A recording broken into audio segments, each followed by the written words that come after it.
The fire crackled and popped as the warm glow flickered against the dark, endless backdrop of trees. My friends and I had been camping in the remote part of the woods for a few days. We were far enough out that there was no signal on our phones and no other campers in sight. The only company was the rustling of the leaves and the occasional hoot of an owl. Everything about it felt peaceful, almost too peaceful, but I wasn't about to let myself get spooked.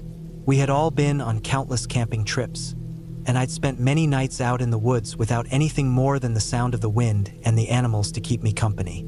The night had settled in, and we were all sprawled around the campfire, talking about old stories from previous trips. It had been a long day of hiking, and everyone was content. We had shared a hearty meal, and the fire was burning down to just a few embers, casting long shadows across the clearing. The cool night air felt good after the heat of the day, and the sky overhead was a thick blanket of stars. It was the kind of night you could just fall asleep in and wake up to the sun without a care in the world. As we all began to drift off, I moved to my tent. It was just me this time, alone in the small tent I'd set up at the edge of the camp. I could still hear my friends chatting, their voices faint in the distance. I pulled my sleeping bag around me, closed my eyes, and listened to the crackling fire. It wasn't long before I heard it. A voice. At first, I thought it was one of my friends calling my name. Nothing out of the ordinary, just one of those moments where someone needs something. Hey, my name. It sounded like someone was standing just out of view, maybe near the edge of the clearing. But when I opened my eyes and sat up, I couldn't see anyone. It didn't make sense. I listened hard, my heart beating a little faster. I thought maybe I just imagined it. But then it came again, clearer this time, almost as if it were coming from the trees. My name! I froze. It was the same voice, but there was no one there. The firelight flickered, casting moving shadows across the woods. I knew it couldn't be one of my friends. They were still sitting by the fire. I told myself it was probably an animal making a sound, or maybe even the wind carrying voices through the woods, though I'd never really heard anything like that before. Still, I shook it off. It was probably nothing. I lay back down and tried to close my eyes again, but the voice came once more. This time, it sounded farther away, deeper into the woods. My name. Please. I wasn't sure what to make of it now. That didn't sound like a friend. It wasn't playful or casual. There was something urgent about it. I pushed the thought out of my head.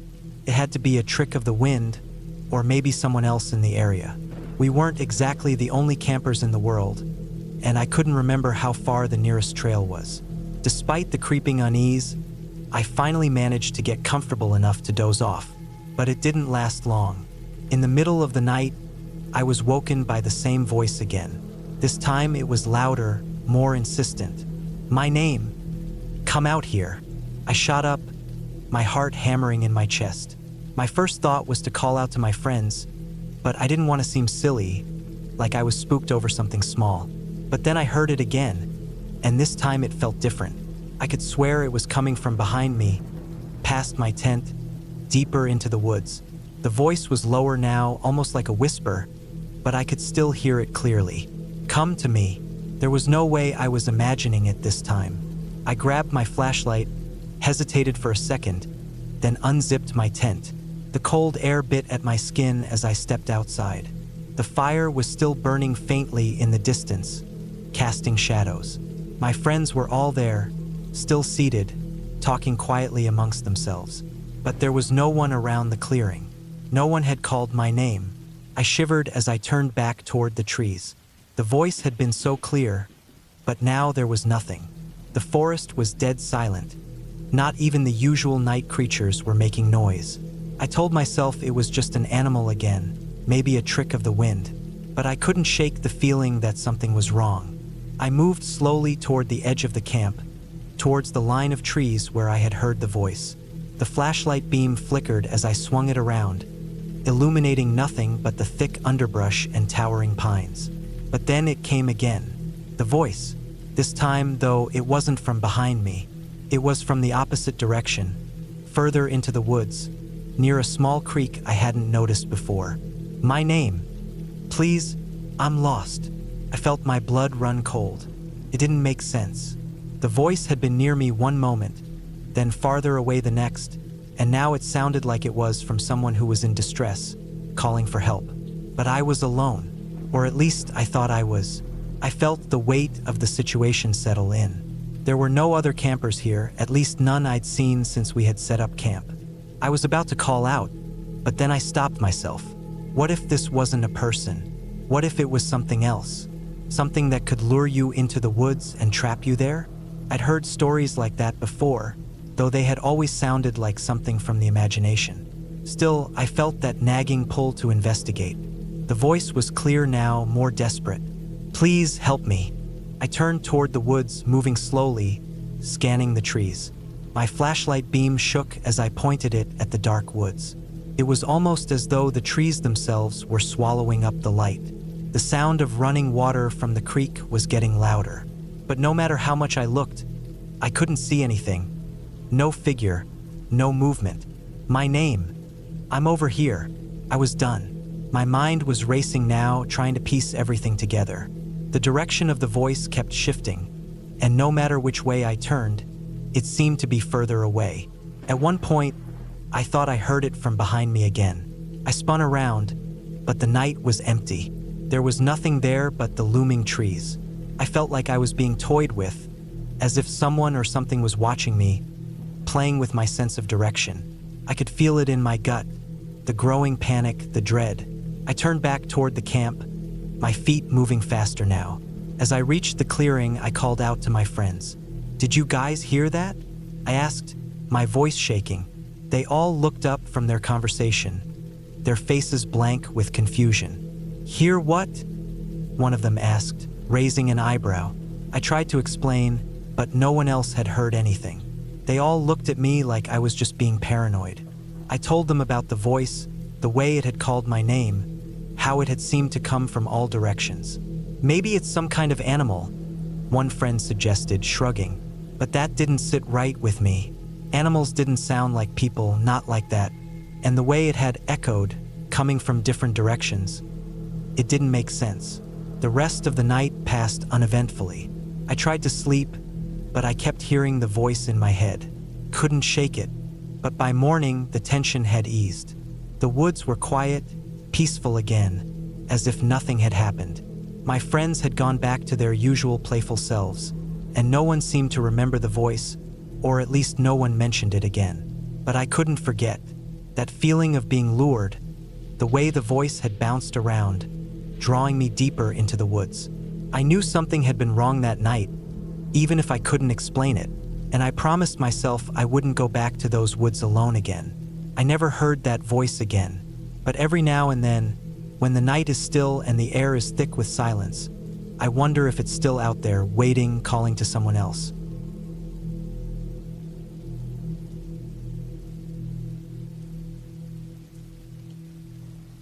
The sun had just started to dip below the treeline as I set up camp beside the lake. It was one of those perfect spots, a remote, pristine little inlet surrounded by tall pines, their shadows stretching out across the water's surface. I had hiked deep into the woods alone, hoping for some solitude, a chance to clear my mind. There were no other campsites nearby, no signs of human life, just the quiet hum of nature. The water was still, reflecting the sky perfectly. Felt peaceful, serene even. I finished setting up my tent and unpacking my gear, taking time to make a small fire just as the last light of day faded. I grabbed my book, a thermos of hot tea, and sat on the log that had fallen beside the lake. The first few hours were calm, just the sounds of crickets and birds fading into night. I stared out over the water, the reflection of the trees and mountains perfectly mirrored. But as the light continued to fade, I began to notice something strange. The reflections didn't match the surroundings exactly. At first, I thought it was just my eyes playing tricks on me, the shadows blending with the dimming light, or maybe the odd way the trees were distorted by the breeze. But the more I looked, the stranger it became. The shapes in the water seemed wrong. I couldn't quite put my finger on it, but the trees' reflections appeared to stretch further, bending at odd angles, and the water's surface rippled unnaturally, as if something were beneath it. I convinced myself it was nothing, just the changing light and the wind messing with my perception. I turned back to my campfire, trying to focus on the warmth and the flickering flames. But after a while, I couldn't shake the feeling that I wasn't alone. I glanced back at the water. The reflections were clearer now, and the shadows in them weren't just shadows, they were figures.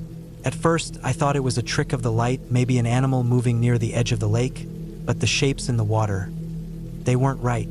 I leaned forward, squinting to make sense of it.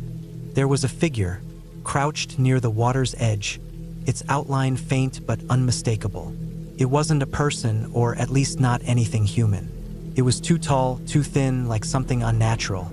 The water beneath it seemed to warp, bending in a way that didn't match the surface above. I felt my stomach drop as I realized the reflection was not a reflection of anything I had seen. There was nothing there, but the figure was in the water, crouching, waiting. I stood up abruptly, the hairs on the back of my neck prickling. I turned to scan the shoreline, but there was nothing. Just the usual wild forest, the darkening trees, and the slowly dimming sky. I convinced myself I was just tired, my mind working overtime after the hike. I took a deep breath and sat back down, but the feeling lingered.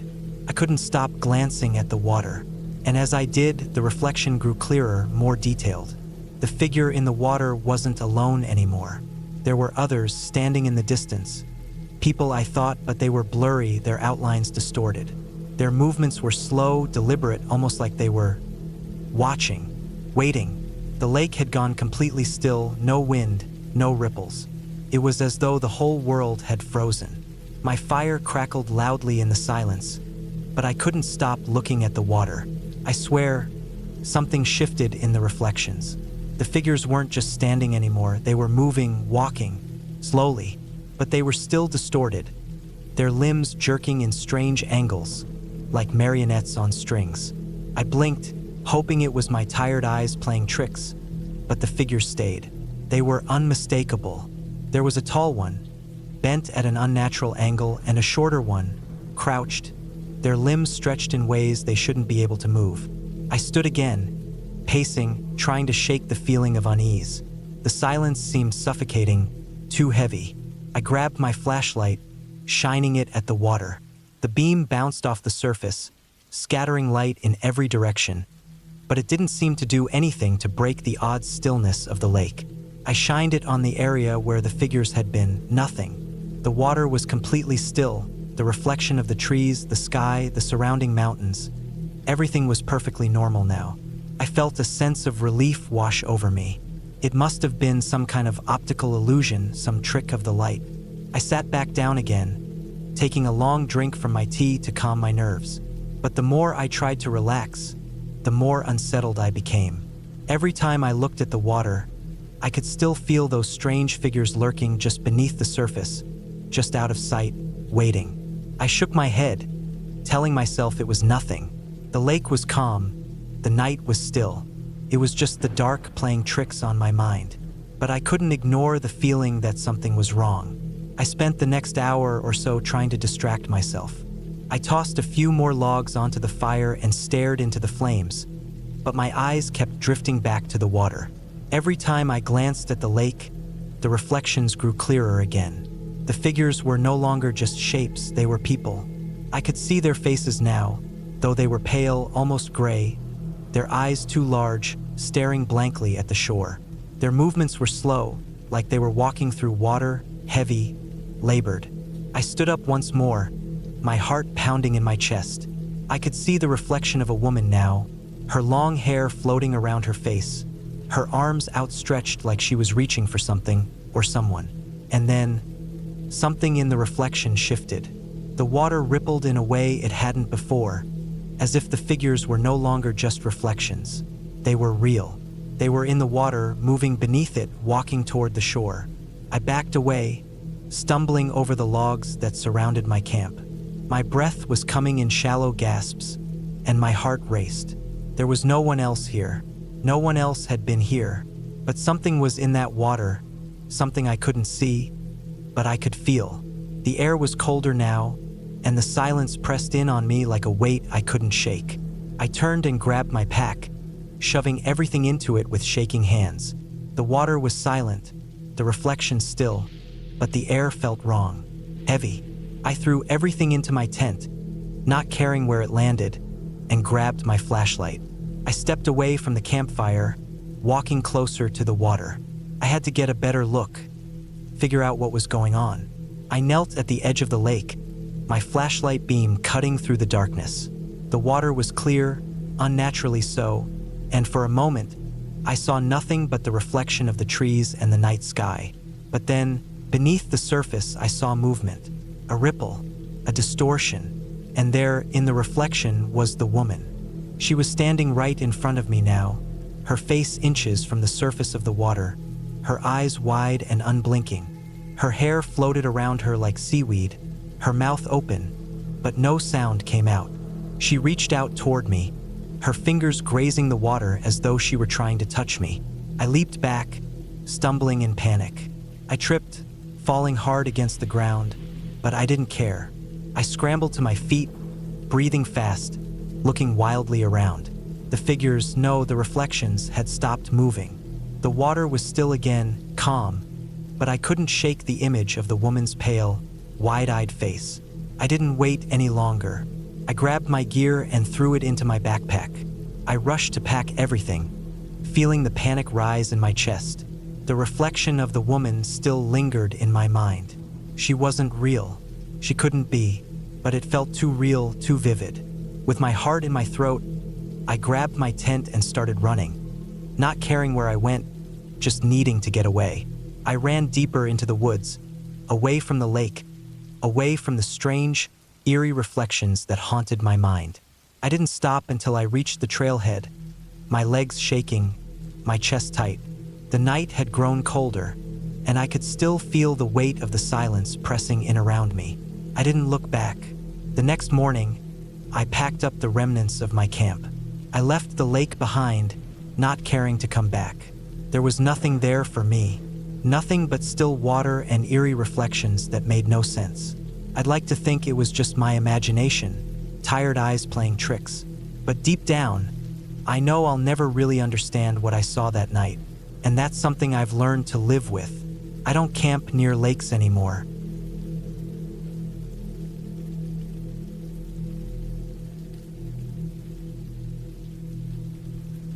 The sun had set hours ago, and the campfire's orange glow was fading quickly into the dark, wrapping everything in an eerie quiet. I had been camping alone, deep in the backcountry, far from the nearest trail or campsite, hoping to get some peace and escape from the busy world. The ground was hard beneath me, a mix of dirt and pine needles that crunched when I shifted my weight. I had set up my tent in a little clearing, surrounded by towering pines and thick underbrush, a perfect spot, or so I thought. The fire crackled and popped, casting brief flashes of light that danced across the nearby trees. The air had been cooling steadily as the night wore on, but the weather had been fine up until then. A slight breeze rustled the treetops above, carrying the faint smell of wet earth, but there was nothing to suggest the trouble that was about to come. I leaned back on my camp chair, watching the embers burn down to a soft glow. The sky above had cleared earlier in the day, but now, as I glanced up, I noticed the first hint of clouds rolling in. Nothing too alarming at first, just the normal shift of weather that you'd expect when you're camping in the wilderness. A few clouds here and there, but the stars were still visible, giving me a feeling of quiet comfort.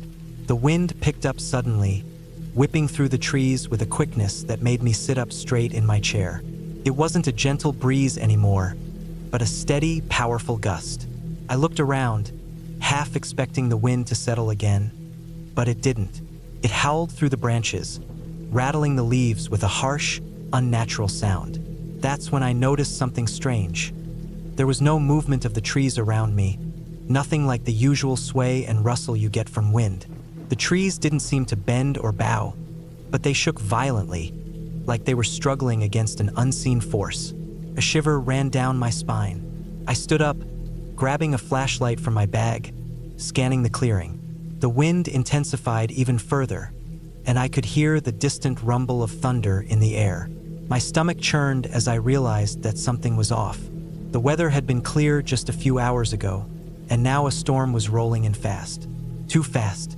It wasn't just the speed of the wind, it was the direction. It was as if the storm was coming straight for me.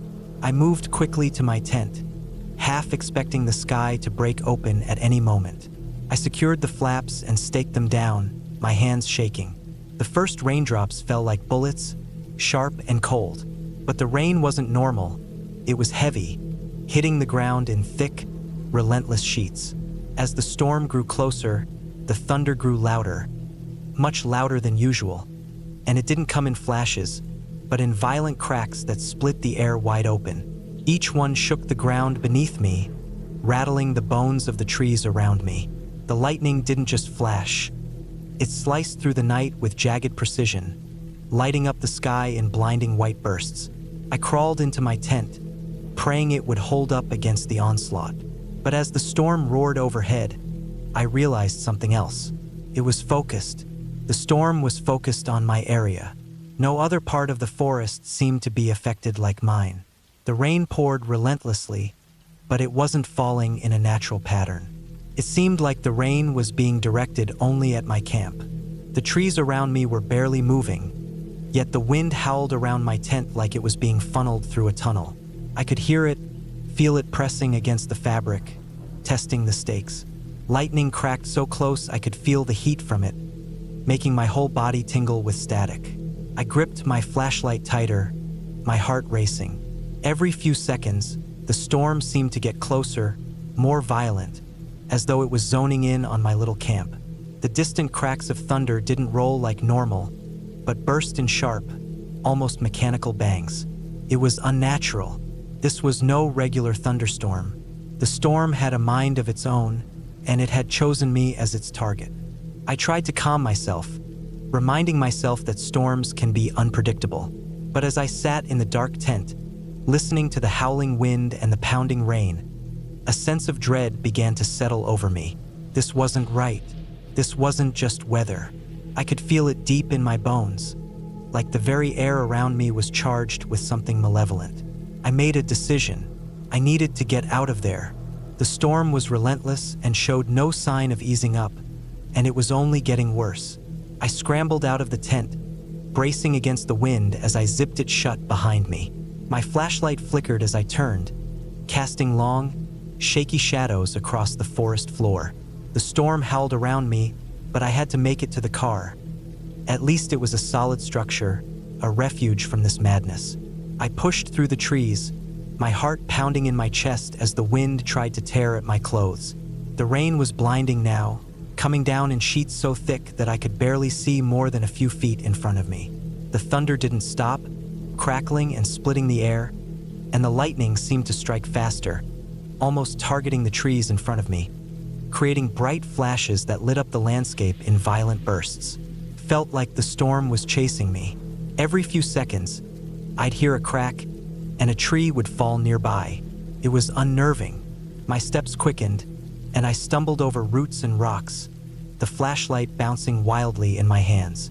The forest was alive with the sound of the storm, and it felt like the entire world had gone mad. I had to get out.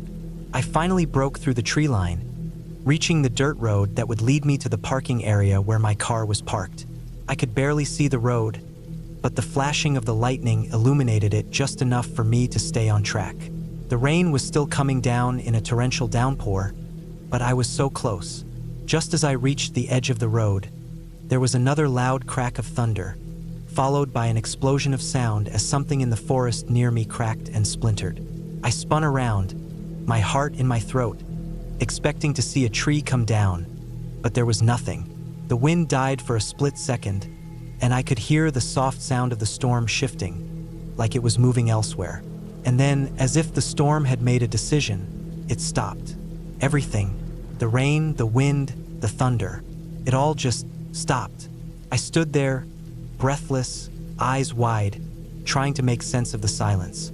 The only sound was the occasional drip of water from the trees. The sky was still dark, thick with clouds, but there was no storm anymore. It was like it had simply chosen to leave. I don't know why, but I stood there for a while, staring into the dark, waiting for it to start again. But it didn't. The storm had passed. It didn't just fizzle out, it vanished. The night was still again. The air was thick with humidity, and everything felt suffocatingly quiet. As I stood there on the edge of the road, I realized that whatever had happened, it wasn't natural. I made it to my car without incident, the rest of the night passing in a haze. I didn't feel the usual relief of being back in a safe, enclosed space. Instead, I felt an odd emptiness. The storm had left me shaken, and I had no idea why it had come so violently, focused solely on my camp. I left the woods the next morning, the road leading me back to civilization. But even now, years later, I can't shake the feeling that something wasn't right. I've never encountered anything like it again, but every time I hear the wind picking up or see a storm rolling in, I wonder if it will ever return. I don't camp in that area anymore. I don't think I ever will again. Something about that storm felt too intentional, too unnatural, like it had been watching me all along, waiting for the right moment to strike. And for reasons I can't fully explain, I don't think it was just the weather that had its sights on me.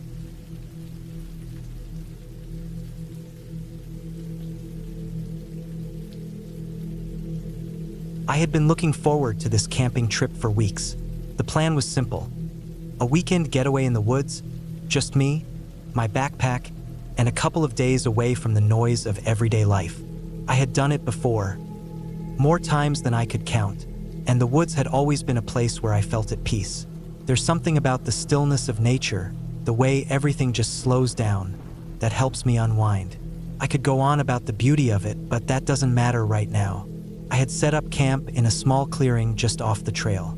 It was a peaceful spot, tucked away enough to feel remote but not too far from the trail to be dangerous. I had found this place before and knew it well.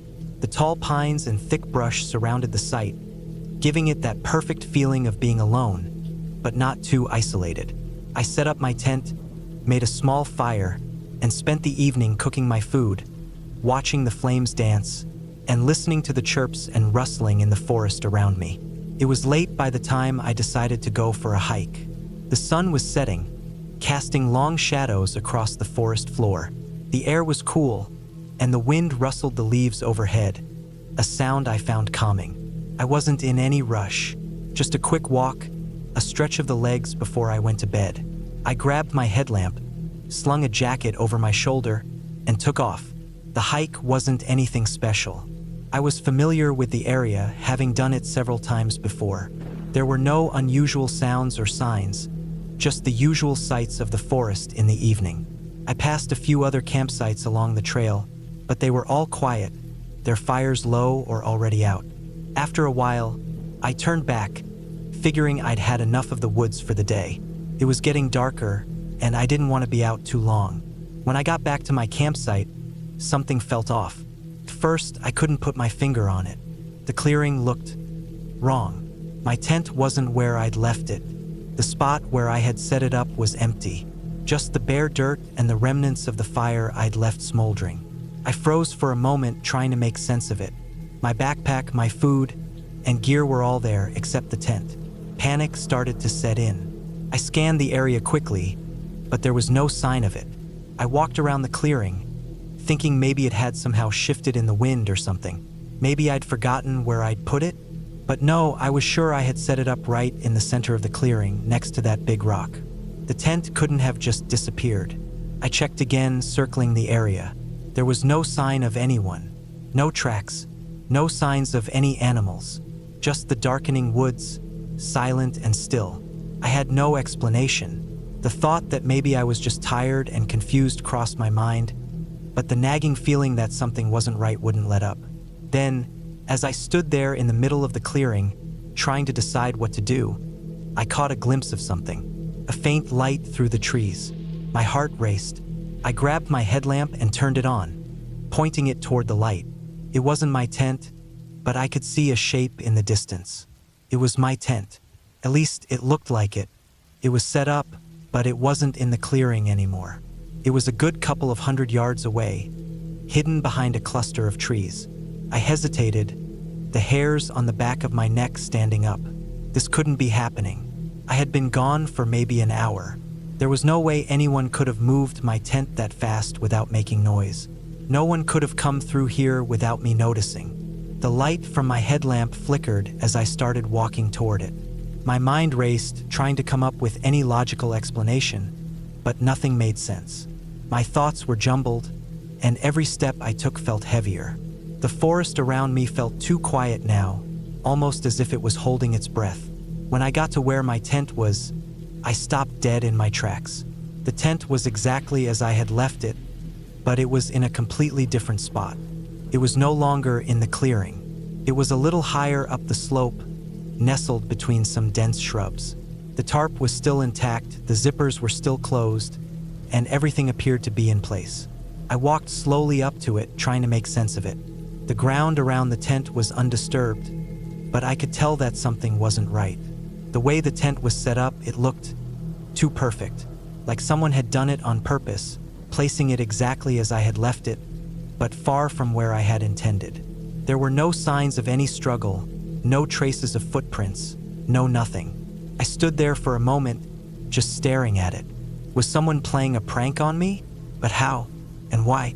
The isolation of the area made it unlikely anyone would come this way unless they had been watching me. But that was absurd, right? I knelt down to unzip the door and make sure all my gear was still inside. I was trying to convince myself that I was just overthinking this, that everything was fine. But as soon as I opened the flap, I froze. Inside, everything was exactly as I had left it, except one thing. The sleeping bag was no longer where I had left it. It was now in a different corner, folded up neatly, as if someone had been in my tent while I was gone. My heart thudded in my chest. Who the hell had been in here? I hadn't heard anything. No footsteps, no rustling, just silence. I quickly slammed the door shut and stepped back. My breath was coming in short, shallow bursts. The eerie silence of the forest seemed to close in on me. My mind was racing, jumping from one possibility to the next, each more paranoid than the last. Was it an animal, person, or just my mind playing tricks on me? I was starting to think it was the latter, but the calm part of me was drowned out by the fear creeping up from the pit of my stomach. I stood there for a long time, trying to calm down, trying to think rationally. And then, as if I had just now realized it, I looked around again. There was a faint trail, barely visible, leading away from my tent toward the trees. Someone had been here. I didn't know what to do next. My instincts screamed at me to pack up and leave, but I didn't want to leave my gear behind. Whoever had been here could still be close by. They might be watching me right now, waiting for me to make a move. I thought about heading back to the trailhead, but that was a good mile and a half away, and the dark woods between me and the trail felt like they were closing in. I couldn't just leave the campsite like this. I needed to figure out what was going on, and I needed to do it fast. So I did the only thing that made sense at the time. I grabbed my backpack, zipped it up, and started walking the trail back toward my original campsite, the one where my tent had disappeared from. It was a slow, tense walk, and every rustle in the woods made me jump. Felt like someone was just behind me, trailing me. The unease in my stomach grew with each step. I tried to convince myself that I was just being paranoid, that it was all a coincidence. But deep down, I knew something was wrong. When I reached the clearing, my heart sank. My original camp, where I had left everything, was exactly as I had left it. The fire was still smoldering, and my gear was all in place. But there was something about it that made me pause. The space around it felt off, too quiet, too still. That's when I heard it. A noise from the trees behind me. A crunch of leaves, followed by more rustling. I turned quickly, but saw nothing. Nothing but the dense trees and the quiet forest. I froze, waiting. Then, slowly, I realized what had been bothering me all along. There were no animals, no birds, no insects, no sounds of the forest. Just me, standing alone.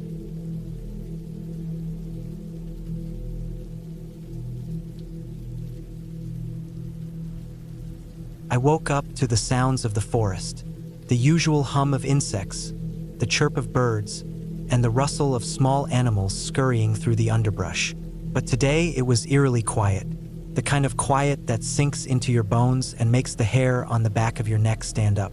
There wasn't a bird in sight, and the usual forest sounds were absent, replaced by an unsettling stillness. It wasn't like this the night before. The usual chorus of cicadas and the distant hoot of an owl had filled the air as I sat by the fire. I shook it off as my imagination running wild, attributing the silence to the early morning hours. Maybe the animals had simply moved off for the night or were hiding in their dens. I had camped in this spot 100 times before, and nature had always been a peaceful companion. Felt like just another night, like always. I had been on the trail for a few days, hiking alone as I often did, seeking some solitude. This trip wasn't any different, or so I thought. I made my coffee, the quiet unnerving me more than it should have, but I convinced myself that the silence was just part of the morning stillness. It was probably just a change in the weather or something small that I wasn't paying attention to. But then I noticed something. Tracks. They weren't like the typical animal tracks I'd see around the camp. They were large, too large. At first, I thought they might be from a bear, but they didn't match any prints I knew. The shape was all wrong, elongated with sharp claws that didn't seem to belong to any animal I was familiar with. They circled around my tent, close enough that I could almost trace the path they had taken, but not quite. The footprints looked fresh, though, too fresh to have been there all night. The quiet weighed on me again. I tried to dismiss it, but I couldn't. Something wasn't right. I went over to my pack, grabbed my rifle, and strapped it to my back, more for comfort than necessity. I wasn't sure what was out there, but I knew the forest well enough to understand when things were off. The hairs on my neck were still standing tall, like the woods were holding its breath, waiting for something. The morning passed in silence, but my nerves kept me alert. I walked around the campsite, my eyes darting at every sound, at every rustle of the wind. Not a single bird had sung. Not a squirrel had darted by. It felt like the forest itself was watching me, waiting for something to happen. I started noticing little things. A movement in the trees, something I couldn't quite make out, but it felt like eyes were on me. And when I sat down by the fire later that afternoon, I could have sworn I heard something crunching through the leaves, but when I looked, nothing was there. By nightfall, my sense of unease had grown into something more.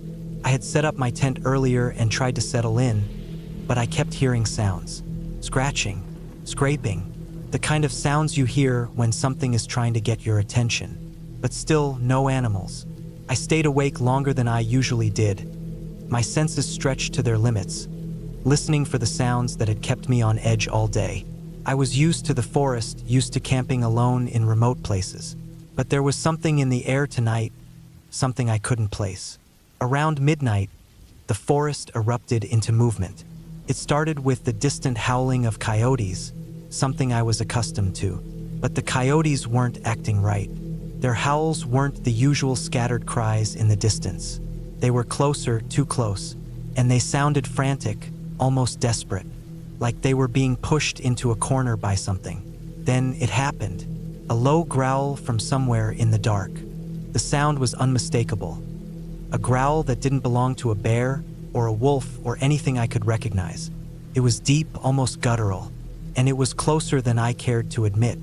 I grabbed my flashlight, trying to steady my hands as I clicked it on. The beam flickered, catching the underbrush in its light. The trees swayed in the wind, but there was something else. A shape moving just beyond the range of my light. I froze. Couldn't move. Couldn't breathe. The shape wasn't like anything I had ever seen in the woods before. It wasn't a bear, nor was it a deer. It was taller, too tall for any animal I knew, and its movements were wrong. Jerky, like it was stalking, testing the ground before it moved again. The growl came again, louder this time, closer, and it wasn't just one. There were others now circling me. I felt a surge of panic rising in my chest, but I fought it down, trying to think clearly. I grabbed my rifle, my hands shaking as I loaded it. It wasn't a common reaction, to be this scared of something in the woods, but I had no idea what I was dealing with, and the silence that had been so oppressive all day seemed to be closing in on me now, making the situation worse. I couldn't see anything through the dark, but I knew something was out there. I felt it, the weight of whatever was lurking just beyond my reach. The animals had started acting aggressive. It wasn't just the coyotes anymore. The sounds in the night had intensified, scratching, clawing, and the occasional loud thud, like something heavy was being dragged through the forest floor.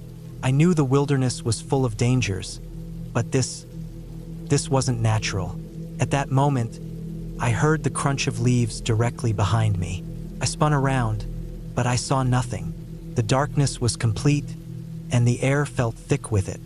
A low growl sounded again, closer, much closer this time, and I realized with a sudden, terrifying clarity that whatever was out there was circling me.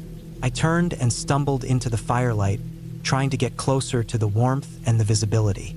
The fire crackled and popped, throwing fleeting shadows around my camp, but it did nothing to break the oppressive silence that had settled over the woods.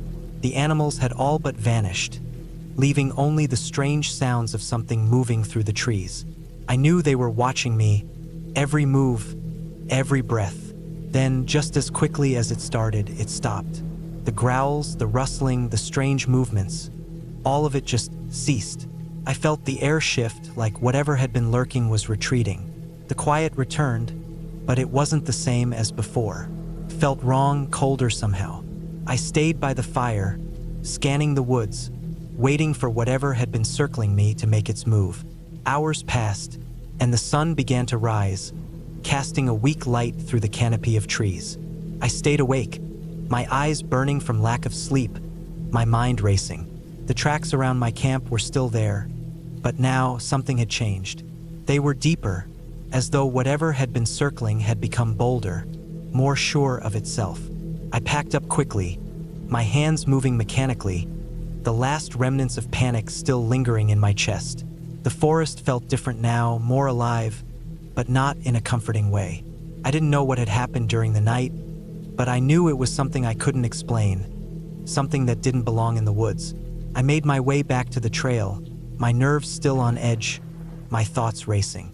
As I hiked out of the forest, I tried to push the events of the night from my mind, but I couldn't. I could still feel the eyes on me, could still hear the faint growl in the back of my mind. Whatever had been out there was still out there, and I wasn't about to stick around to find out what it wanted. I'd been camping in the woods for years, but that night had changed everything.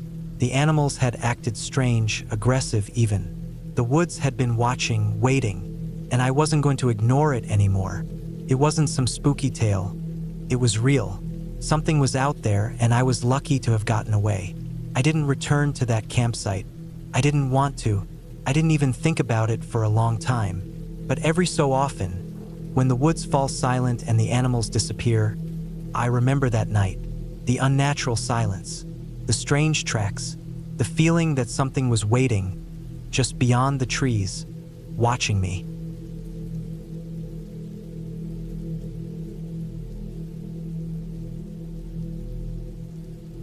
It was supposed to be an easy weekend, just me and a couple of friends, away from the noise of the city, deep in the woods.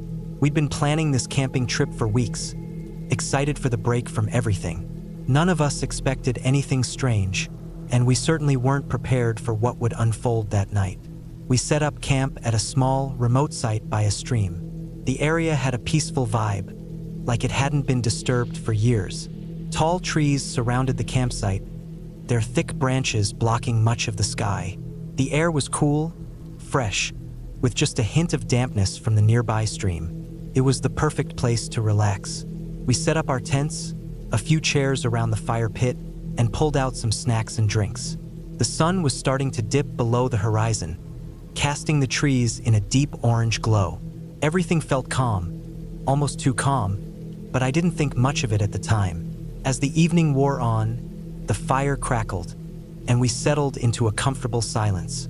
The warmth from the flames was welcome against the coolness of the evening air. It was nice not to have to talk. We could hear the quiet rustling of leaves, the occasional splash of water from the stream, and the distant calls of birds settling in for the night. The night deepened, and the shadows grew longer. We didn't talk about it at first, but something felt off.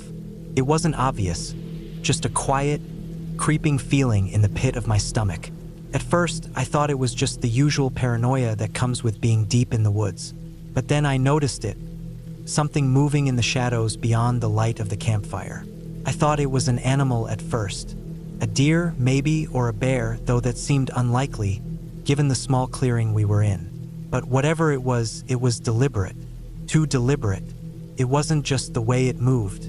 It was the way it lingered, just out of the firelight, where the shadows were thickest. Someone was watching. I couldn't see it clearly, but I felt its presence. At first, I thought it was just a trick of the light, the flickering of the fire playing games with my eyes. But the feeling didn't go away. I tried to shake it off, convinced it was nothing. But then it happened again. A shadow moved, just out of the corner of my eye. This time, I wasn't the only one who noticed. My friend Sarah, sitting across from me, shifted in her seat and stared into the darkness, her eyes narrowing. "Did you see that?" she asked, her voice barely above a whisper. I didn't answer right away. I didn't need to. I could tell she saw it too. We all did, but none of us wanted to say it aloud. We didn't want to sound paranoid, especially not in front of the others. We tried to laugh it off, but the air had shifted. What had been a quiet night under the stars now felt unsettling, as if something was waiting, watching, listening. The fire crackled louder, the heat from the flames growing more intense as we sat in silence, eyes darting to the edges of the clearing. We each tried to convince ourselves it was just wildlife. After all, this was their home, not ours. But even as we thought that, there was something about the way the shadows moved that didn't seem natural. It wasn't the erratic movement of an animal, no. This was something deliberate, careful, almost calculated. I saw the shape again, this time farther out, closer to the tree line. It moved between the trees, just out of reach of the firelight. I could barely make out the edges of it, but it was definitely there, just watching. The rustling of the leaves, the soft snap of a twig. Those sounds seemed too quiet now, too deliberate. No animal made such calculated sounds. It was like whatever it was knew we were watching. We all fell silent, the tension thick in the air. We couldn't even bring ourselves to make a joke to break the tension. Each of us was too aware of the fact that we weren't alone. The movement was slow, too slow for comfort, like whatever was out there was making sure we knew it was watching us but wouldn't get too close. The minutes dragged on, each one heavier than the last. I couldn't take it anymore. I stood up abruptly, trying to act casual as I walked to the edge of the firelight. I told myself I was just going to check things out, maybe get a better look.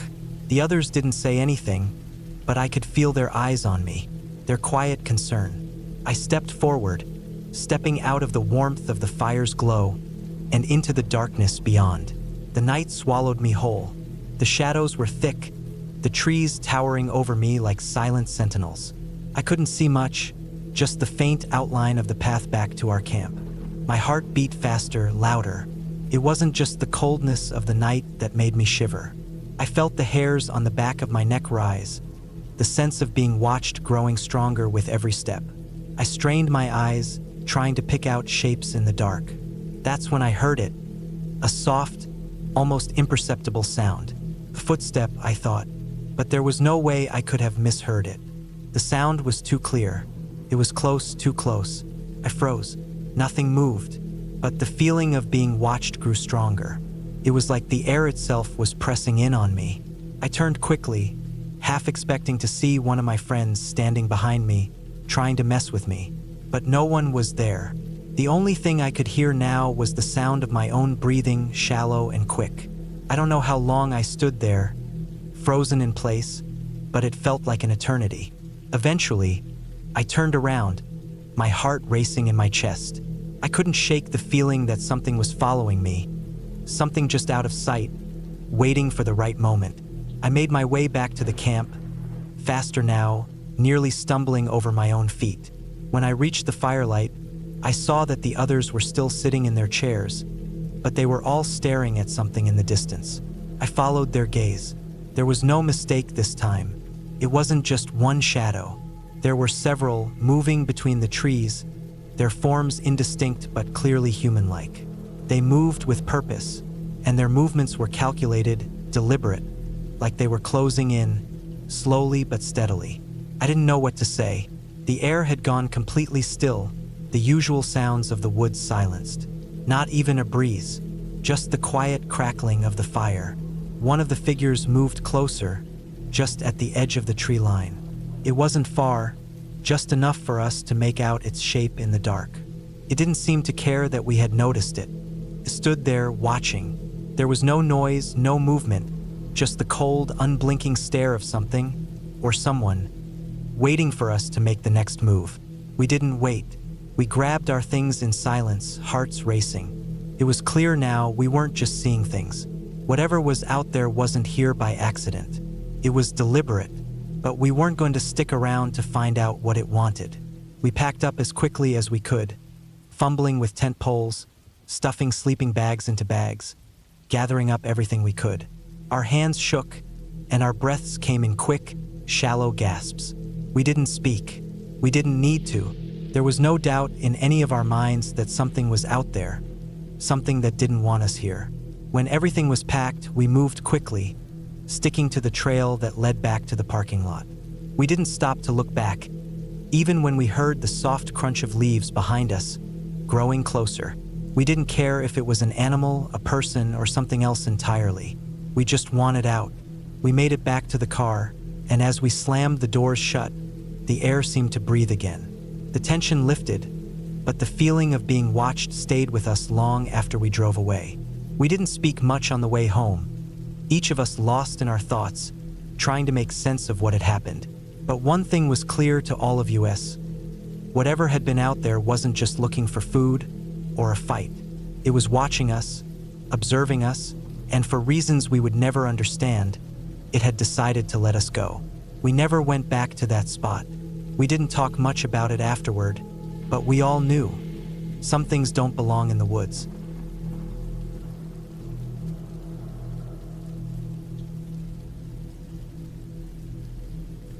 It's easy to forget how quickly things can change out there, especially when you're in the woods. I'd been on countless hikes before, and I knew the importance of staying on track, making sure to follow every marker and sign along the way. But this hike on the Lost Trail would be different.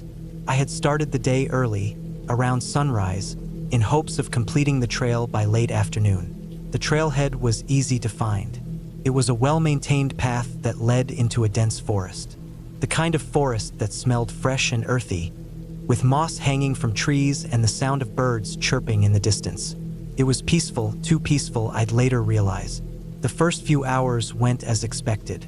The trail was easy to follow. There were those small markers nailed to trees, their orange paint visible even through the growing shadows of the forest. I kept my pace steady, enjoying the quiet. Every now and then, I'd pause to take a drink or a snack, but for the most part, I was alone, with only the sounds of the woods and the occasional rustle of leaves beneath my boots. Around midday, I noticed something off. The trail seemed to get a little less clear. The markers were there, but they were spaced further apart than before. At first, I thought nothing of it. Maybe the trail was just less used in this section, or maybe I'd been so focused on the ground in front of me that I hadn't seen the markers well enough. But as I walked on, I realized the trail was becoming more and more disorienting. The markers weren't just spaced further apart. They were also different. Some were smaller, faded, and hard to read. Others were a bright yellow that I didn't recognize. That's when I started to feel the first trickle of unease. I stopped and looked around. The trees were thick here, the canopy so dense that only a few patches of sunlight reached the forest floor.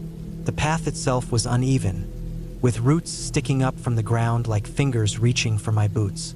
The air felt heavier, thicker, as though the forest was closing in. I looked at the last marker, squinting at it, trying to make out the faint paint on the wood.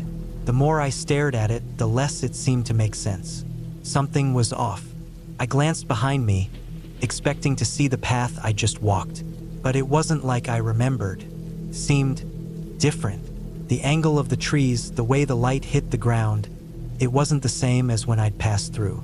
It felt like the forest was shifting, rearranging itself as I moved through it. I shook off the feeling.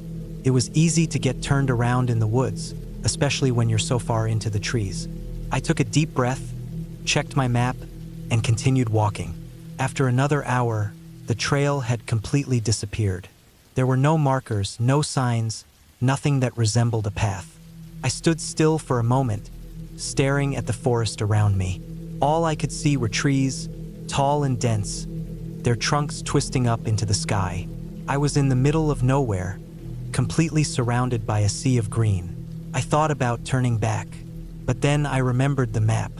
I knew the trail looped around, and I figured I could find my way back if I just kept going. So I kept walking, trying to keep my calm. The further I went, the more the forest seemed to change. The sounds around me were muffled, like the air was thickening and swallowing them. The rustling of leaves behind me began to grow louder, though when I turned around, there was never anything there. Just trees, shadows, and the growing sense of being watched. I tried to ignore it, but the feeling was becoming hard to shake. My heart rate quickened, and I found myself glancing over my shoulder every few steps. It wasn't paranoia, it was real. I could feel eyes on me, even though there was no one there. The trees felt like they were closing in on me, the ground beneath my feet shifting as if it wanted to swallow me whole. Then came the voices. They were faint at first, like whispers carried on the wind, but they seemed to be coming from deeper in the forest. I stopped dead in my tracks, straining my ears. I couldn't make out the words, but I knew they were there. Faint, almost distant, like someone was calling out to me, just beyond the trees. My heart skipped a beat. I wasn't alone. I pushed the thought out of my mind. It was just the wind. There was no one out here except for me. But still, I couldn't shake the sense of being followed. I picked up the pace, walking faster now, trying to outrun whatever was behind me. But the rustling followed, and it wasn't just behind me anymore. It was beside me, like something was walking parallel to me in the dense undergrowth, staying just out of sight. I stumbled once, my foot catching on a root, but I managed to keep moving. I didn't want to stop. I didn't want to turn around. The path I was on began to get more and more erratic. I had lost the markers altogether, and the terrain became rougher. The trees were more twisted now, their bark gnarled and crooked. The forest felt darker, even though the sun was still high in the sky. I found myself in a small clearing, the trees forming a perfect circle around me. I paused, catching my breath. The air was thick with humidity, and my skin was slick with sweat. The voices were louder now, though I still couldn't make out the words. I stepped back into the trees, but as soon as I did, I felt a sudden chill, the kind of chill that crawls under your skin and makes the hairs on your neck stand up. The voices stopped. The silence was worse. I took another step, then another, my boots crunching softly on the dried leaves beneath me. The forest around me seemed to be closing in again, the trees leaning in as if trying to block my way. I turned a corner and suddenly, there it was, a small cabin hidden in the trees, the kind of cabin that looked abandoned, but something about it made me uneasy. The windows were dark, the wood weathered and worn, and there was an old wooden sign nailed to the door that I couldn't read from where I stood. My first instinct was to keep moving to avoid whatever this place was, but my curiosity got the better of me. Couldn't help it. I stepped closer, my heart pounding in my chest. I reached the door and paused. My hand hovered over the knob, but I didn't turn it. I didn't want to know what was inside, but there was something about it, something in the way the cabin seemed to beckon me, as if it had been waiting for me. I took a step back. I was done. I was going to find my way out of here no matter what. I turned and ran. The trail I had been following had long disappeared, but I forced myself to focus. My feet pounded against the forest floor, my breath coming in ragged gasps. Couldn't stop. I couldn't let myself get lost again. And then suddenly, there was a break in the trees. The forest opened up, and I could see the faintest hint of a path. It wasn't much, but it was enough. I followed it, my body shaking from the adrenaline. My mind raced, and I kept telling myself to keep moving. I pushed through the underbrush, ignoring the thorns that scratched at my arms and legs. The path grew clearer, and the sounds of the forest began to feel more natural again. I could hear birds, the wind rustling through the leaves. The feeling of being followed slowly began to fade, replaced by the comforting sense of distance from whatever had been behind me. Finally, after what felt like hours of walking, I saw a sign ahead. The lost trail. The markings were clear, and the path was wide and familiar. I let out a long, relieved breath. I followed the trail out of the woods and back to the parking lot, where my car was waiting. I didn't look back as I drove away, but I knew one thing for certain. I wasn't coming back to this place. Some trails are meant to be lost, but some should stay that way. And as I drove home, I couldn't help but wonder if that cabin had been real at all, or just a figment of my tired, scared mind. Either way, I had no intention of finding out.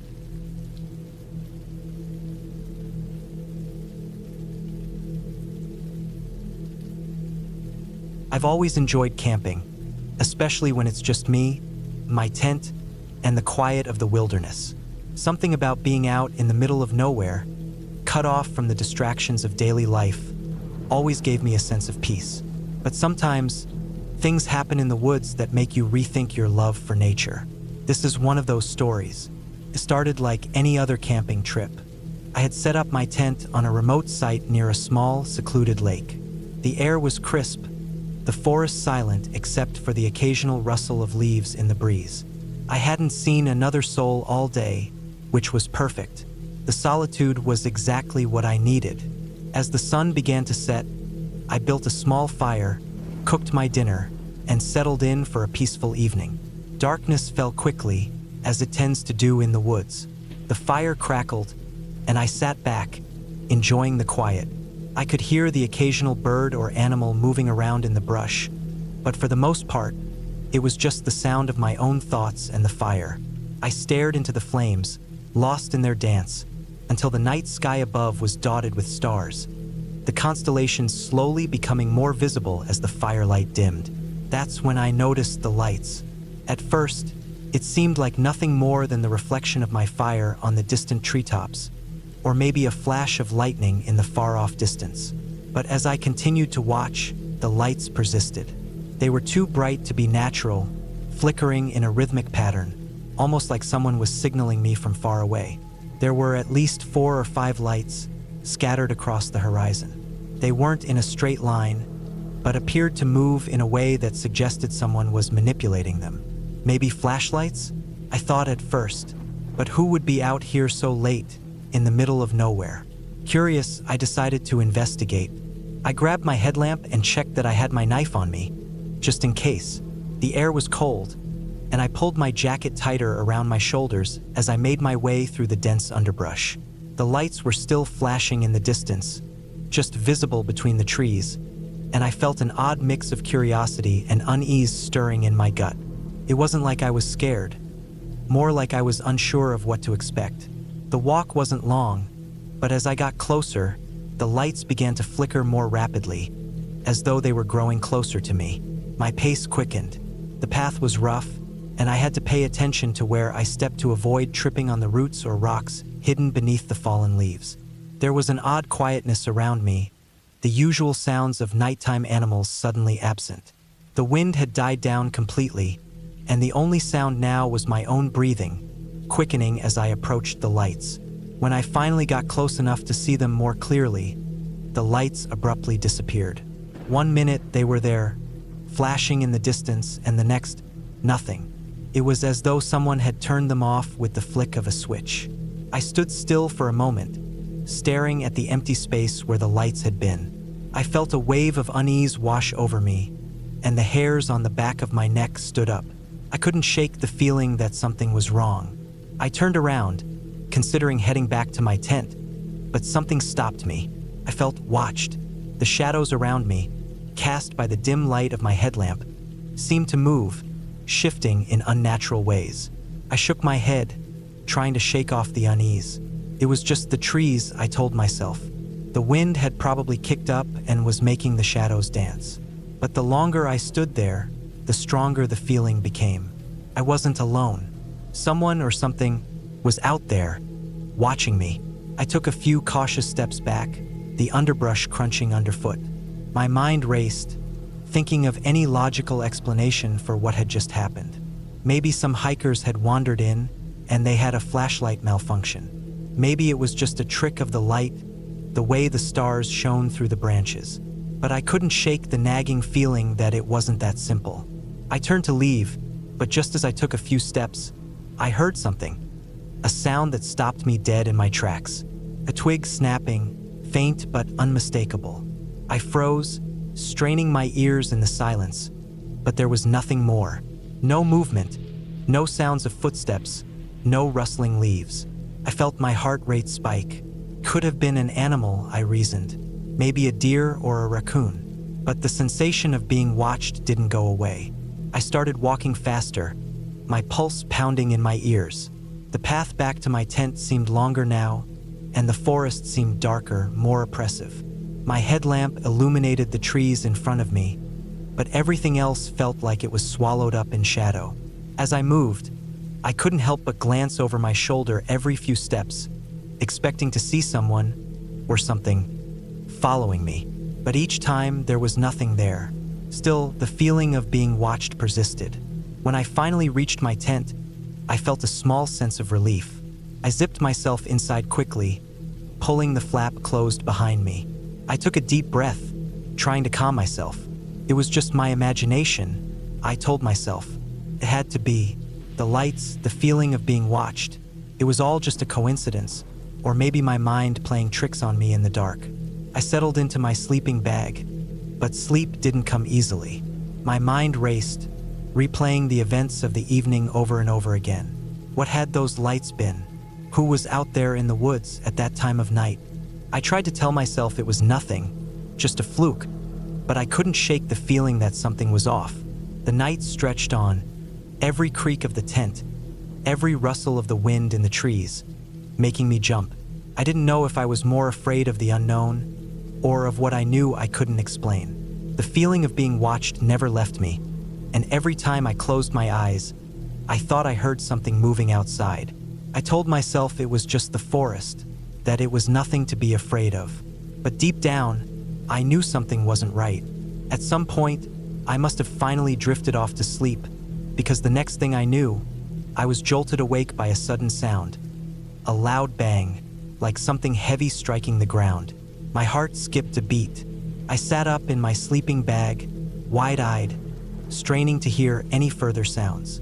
For a moment, there was nothing.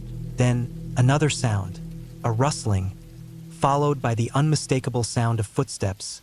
Slow, deliberate, coming closer to my tent. My breath caught in my throat, and I held perfectly still, not daring to move. Whoever or whatever was outside, I wasn't sure if it was a person or an animal. But I knew one thing, I wasn't taking any chances. I reached for my knife, which was always kept close, and gripped it tightly in my hand. The footsteps stopped just outside my tent. My heart pounded in my chest, and I held my breath, praying whoever it was would move on. But they didn't. For what felt like an eternity, I lay there, perfectly still, waiting. I couldn't hear anything now except my own heartbeat, thudding loudly in my ears. The silence was unbearable. Then, just when I thought I couldn't take it any longer, I heard the sound of footsteps retreating, moving away from my tent. I waited, holding my breath, for them to stop, but they didn't. The footsteps faded into the distance until I could no longer hear them. I let out the breath I had been holding, my body shaking with adrenaline. I stayed there, motionless, listening for any sign that the person, or whatever it was still nearby. But there was nothing. Slowly, cautiously, I unzipped the tent flap and poked my head out, scanning the area around me.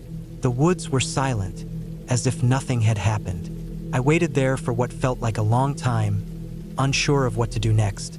Part of me wanted to pack up and leave, but the other part of me didn't want to make any sudden moves. I didn't know if whoever had been out there was still close, or if they had gone off into the woods. All I knew was that I couldn't shake the feeling of being watched. It was as if the very air around me was thick with tension. After a long time, I finally decided to leave. I packed up my things quickly, trying to make as little noise as possible. I didn't know where I was going, but I couldn't stay there any longer. I gathered my gear and, with one last glance at the dark, silent woods, I walked away from the site. The rest of the night was uneventful. I found a nearby ranger station and explained what had happened, but they just looked at me like I was crazy. Maybe they thought I was just spooked by being alone in the woods, or maybe they had heard similar stories before. But either way, they offered me a place to sleep for the night. I didn't argue. When I finally got some sleep, I tried to push the events of the night out of my mind. Maybe it had all been a coincidence. Maybe I had just been too on edge, hearing things that weren't there. But even now, when I think back on it, I can't shake the feeling that I wasn't alone in those woods. That someone or something was out there, watching me. And whatever it was, it knew exactly where I was. I don't know what happened that night, and I don't think I ever will. But it was enough to make me reconsider my love for the wilderness. Sometimes you're better off not knowing what's out there.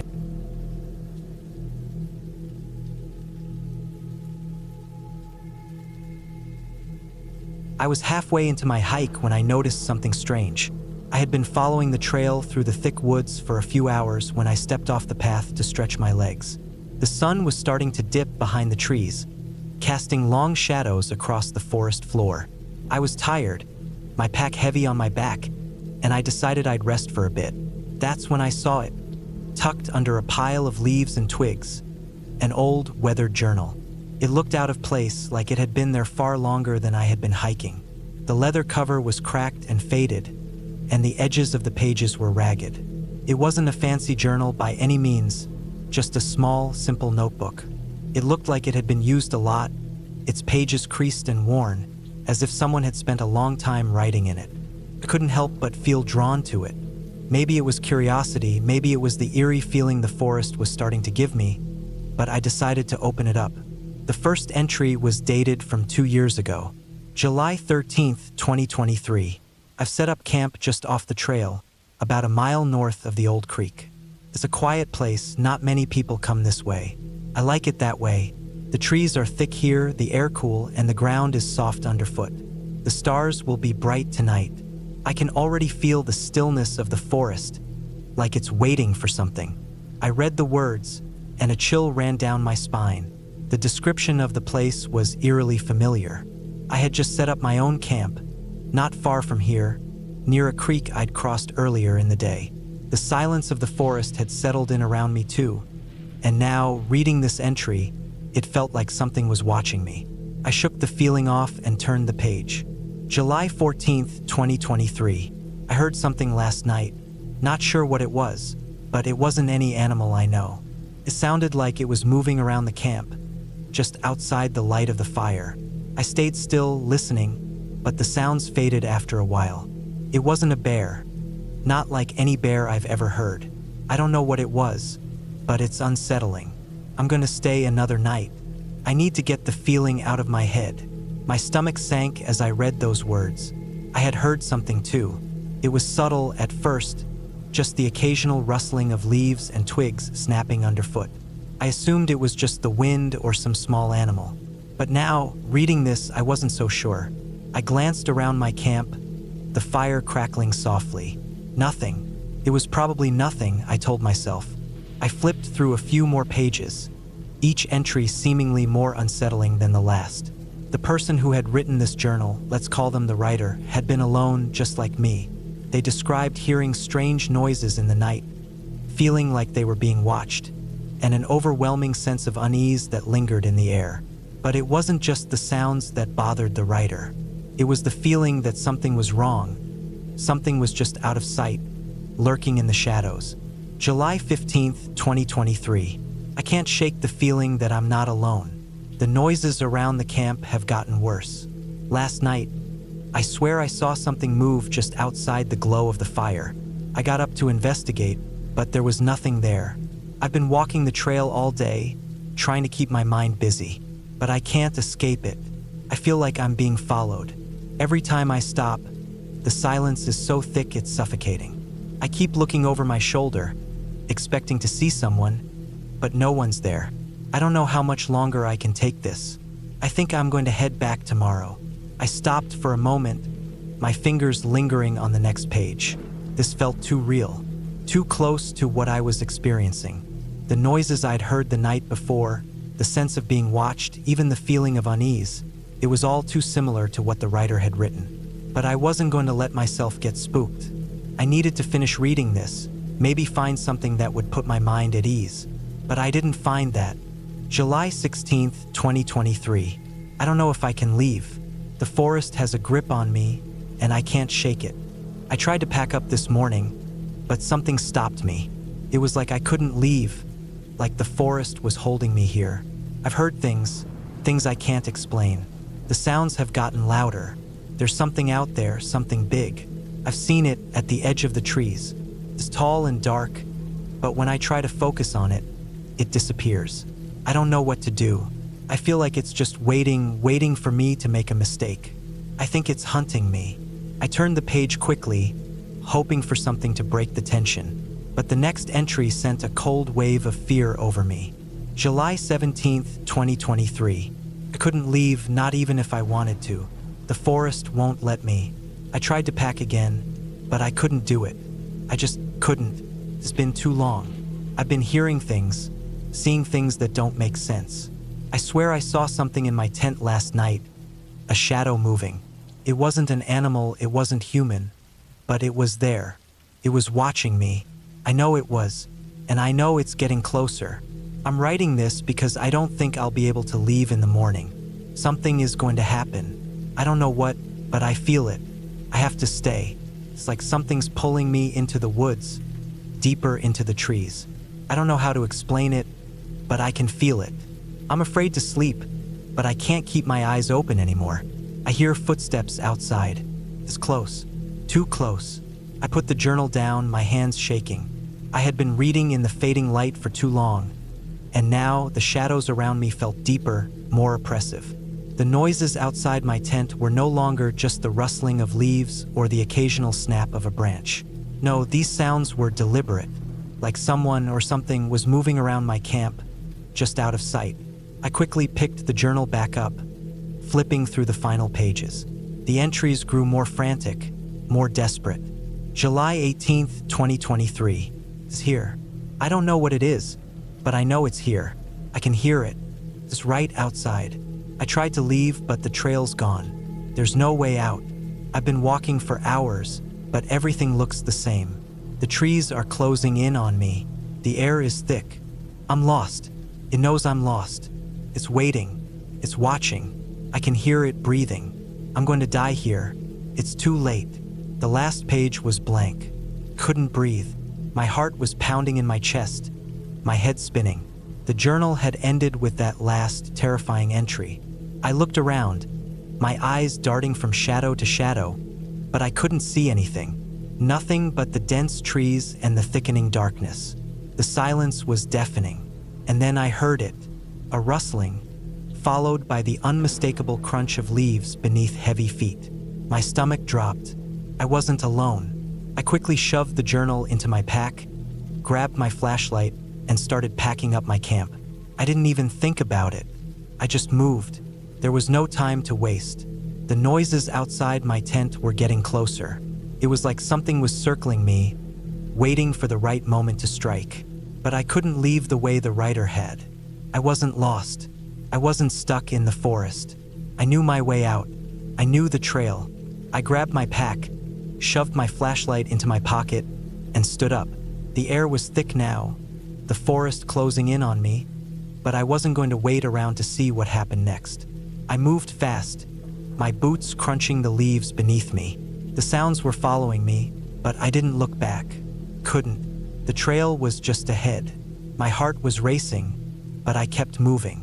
Every step took me farther from the camp, farther from whatever it was that had been stalking me. The trail became clearer, the trees started to thin, and I knew I was almost there. And then, just as I thought I was safe, I heard a loud snap behind me. I froze. A branch had broken, the sound too close, too deliberate. I didn't turn around. I didn't have to. I could feel it. It was still there, still following me. But I didn't stop. I kept moving. The trail opened up in front of me, and in a few minutes, I saw the edge of the forest, the familiar road ahead. The fear began to fade as I stepped out of the woods, the night air cool against my face. I made it. I was out. As I reached the road, I looked back one last time at the trees. The forest was silent. The thing in the woods, whatever it was, didn't follow me. It had been close, but it hadn't caught me. And as I walked away from the forest, I couldn't help but wonder, had the writer made it out, or had they been lost, like I almost was forever trapped in that place? The thought stayed with me as I made my way back to civilization. I don't know what was out there, but I do know one thing. Some things in the woods are better left undisturbed.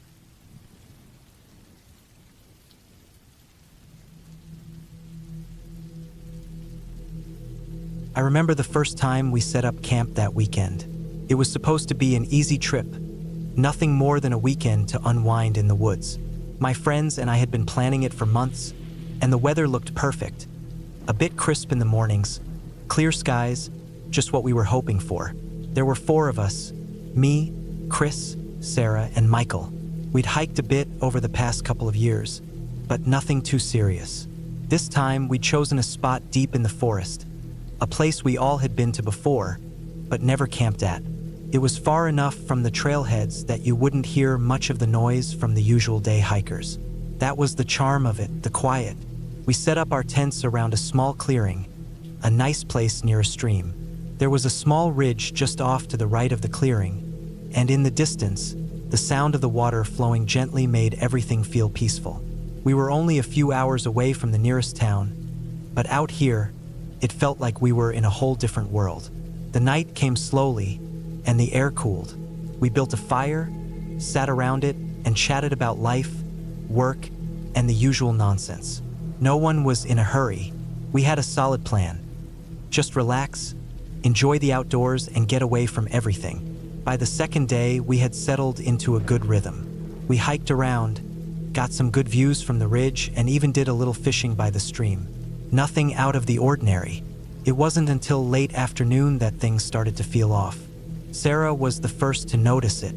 She pointed out that Michael hadn't said much in the past couple of hours. First, we brushed it off. He was the quiet one, always lost in his thoughts, especially when we were out in nature. But then, when he didn't return from a quick trip to get more firewood, we started to get concerned. It wasn't like Michael to just wander off without telling anyone. He wasn't the type to get lost. He had spent enough time in the woods growing up. We waited for about 20 minutes before I decided to go look for him. The sun was setting, and it was easy to lose track of time when you're in the woods. The place seemed so peaceful that you didn't realize how quickly things could change. I checked the area where we'd been walking earlier, looking for any sign of him. At first, there was nothing, no footprints, no broken branches. The path wasn't that far from camp, so I thought maybe he'd gone down to the stream or up to the ridge. But when I walked to the ridge, I noticed something odd. There were fresh footprints leading off to the side, deeper into the forest. They were clear in the dirt, leading off the beaten path, and they didn't look like they'd been there long. I followed them for a while, calling out his name, but there was no answer. The further I went, the more unsettling the silence became. It's hard to describe how weird it felt, like something was just off. I kept pushing forward, convinced that Michael had wandered off, but the footprints didn't stop. They led me deeper into the forest, and soon, I was in an area I didn't recognize. At this point, I was starting to feel uneasy. It was strange for him to go this far without telling anyone, and the footprints didn't make sense. They didn't show any signs of him stumbling or losing his way. They were too deliberate, too purposeful, as if he was being careful, but there was something wrong about it. It didn't feel like Michael at all. I went back to camp and told Sarah and Chris.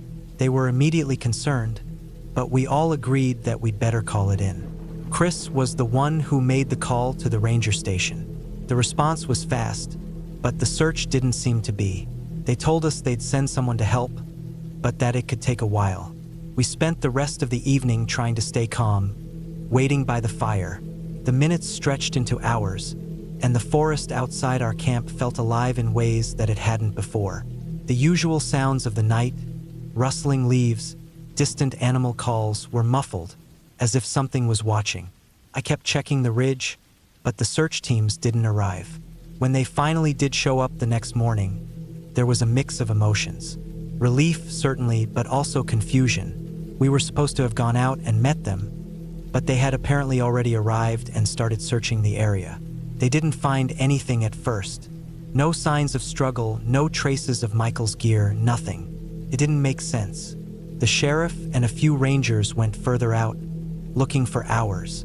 They even brought in a dog, but still, there was no trace of Michael. What was worse was that when they came back, they found more fresh signs of someone having been in the area. Footprints, disturbed underbrush, but it was like they were leading in circles. At one point, they found a broken branch, like someone had grabbed it or pushed it aside, but there was no one to be found.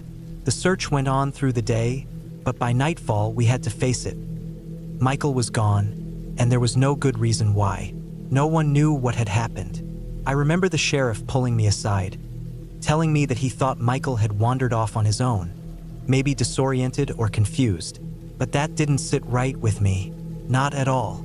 The next few days were a blur of searches, interviews, and questions.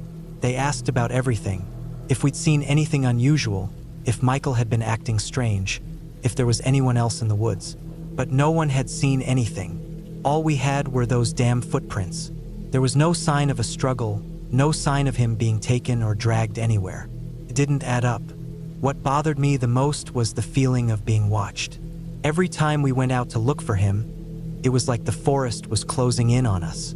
The trees seemed to stand taller, the shadows deeper. We'd hear noises in the distance, branches snapping, something moving through the underbrush. But when we'd look, there was never anything there. Every time we thought we were getting closer to something, it would vanish just out of reach. Took 2 full days before they finally called off the search. They said there was no point in continuing. The sheriff was clear. Either Michael had wandered off, or something happened that no one could explain. The thing that stuck with me, though, was the footprints. They didn't make sense. The way they twisted and turned, never leading anywhere concrete. It felt like whoever had made them had been walking, but never really going anywhere. We stayed a little longer, trying to process everything. We packed up our stuff, went over the trail one more time, but still no sign of him. The tracks faded with the wind and rain. By the time we were getting ready to leave, it felt like we were leaving behind more than just a friend. It was like we were leaving behind a mystery that would never be solved. A year passed before I went back out there. I didn't tell Sarah or Chris. I just needed to go. I wanted to find something, some clue, even if it was just to put my own mind at ease. The forest looked different. Not much had changed, but everything felt heavier. I walked the same paths we had the year before, hoping for something, anything, to make sense of it. It was on the ridge again, at the edge of the forest, where I finally saw it, another set of footprints. This time, they were fresher, almost as if someone had walked out there recently. But there was something else about them. They weren't just Michael's footprints. They were someone else's. Someone who knew the woods. Someone who knew how to cover their tracks. I didn't follow them this time. I didn't need to. I turned around, walked back to the car, and never went back. Sometimes I think about it. What happened to Michael? I'll never know for sure, but the woods have a way of holding on to things, keeping secrets buried deep beneath the trees. Maybe one day someone else will find what I couldn't, or maybe the forest will keep its silence, just as it always has. But one thing is clear to me: Michael's not out there anymore. No one is. The woods have a way of making people disappear, and sometimes they stay gone even when they shouldn't.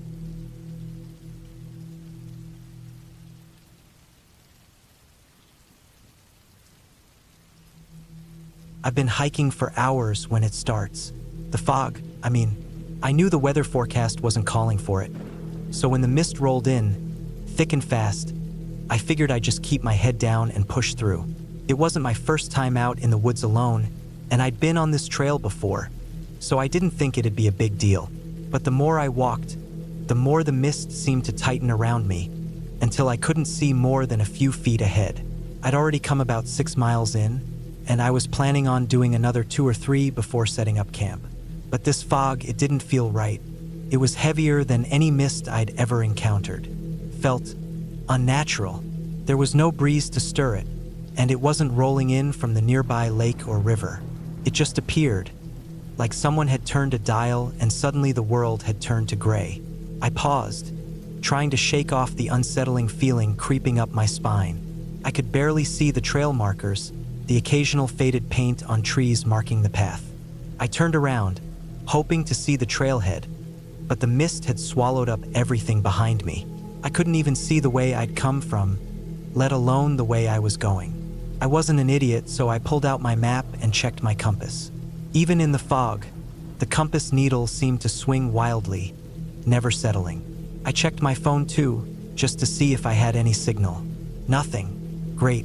I had a satellite GPS device, but it wasn't really reliable when the fog was this thick, so I decided to just trust my instincts for a bit longer. I knew the woods well enough to know that if I started panicking, I could end up making things worse. It was better to stay calm, find a good spot, and wait out the fog. So I kept moving slow and steady. I listened to the muffled sound of my boots crunching on the trail, but even that seemed odd, as though the fog was swallowing the noise. It's hard to describe the way the mist made everything feel off. It wasn't just that it limited my vision. It was like it was distorting everything around me, making the trees look farther away or closer than they should have been. Some trees seemed to loom larger, others were strange, half-formed shapes that didn't make sense. I kept glancing at the uneven trail beneath me, trying to stay focused, but it felt like the forest itself was pushing against me. I wasn't sure how long I had been walking, but after a while, I realized something had changed. The usual sounds of the forest, birds chirping, leaves rustling, the distant murmur of a stream had gone quiet. It was eerily still. My breath started to feel a little heavier, as if the air was thick with something else besides mist. I kept moving, trying not to let the silence get to me. But then I heard it, a voice. At first, I thought it was just the wind, or maybe some animal making a strange sound. But no, it was too distinct, too human. I froze, listening carefully. The voice wasn't clear, but it was there, faint. It sounded like someone was calling out from a distance, but the words were muffled by the mist. I couldn't make out what they were saying, but the tone, it was soft, almost pleading. I glanced around, but I couldn't see anyone. The trees stood still and silent. I didn't like the idea of being out here alone with nothing but my instincts to guide me, but I wasn't sure what else to do. I took a deep breath, deciding that I must have been hearing things. I kept walking, but the voice came again, louder this time. Help? The single word cut through the fog like a knife. It sounded close, way too close. My heart started to race. I didn't know what to think. Was someone out here, lost like me? I was tempted to call out, but something inside me told me to be quiet. I felt that familiar chill creeping up my spine. I had been hiking for years, and I knew that sometimes your mind plays tricks on you, especially when you're alone in the woods. But this was different. The sound of something moving caught my attention. I spun around, my eyes scanning the fog, but I couldn't see a thing. The world around me was an endless sea of gray. But then, just for a second, I thought I saw something move in the distance. Something tall, thin, and indistinct. It wasn't a tree. I knew that. It moved in a way that wasn't natural, like it was drifting or floating. I took a few steps forward, my instincts screaming at me to turn back. But I didn't. My legs moved without thinking, and I kept walking, my eyes fixed on the spot where I thought I saw something. The mist seemed to shift with me, closing in and pulling back as if it had a mind of its own. Then I heard the voice again. This time it was clearer. It was unmistakably a whisper. "Don't come any closer." I stopped dead in my tracks. My heart slammed against my chest. I wasn't sure if the voice was warning me or trying to lure me in, but I couldn't shake the feeling that it wasn't right.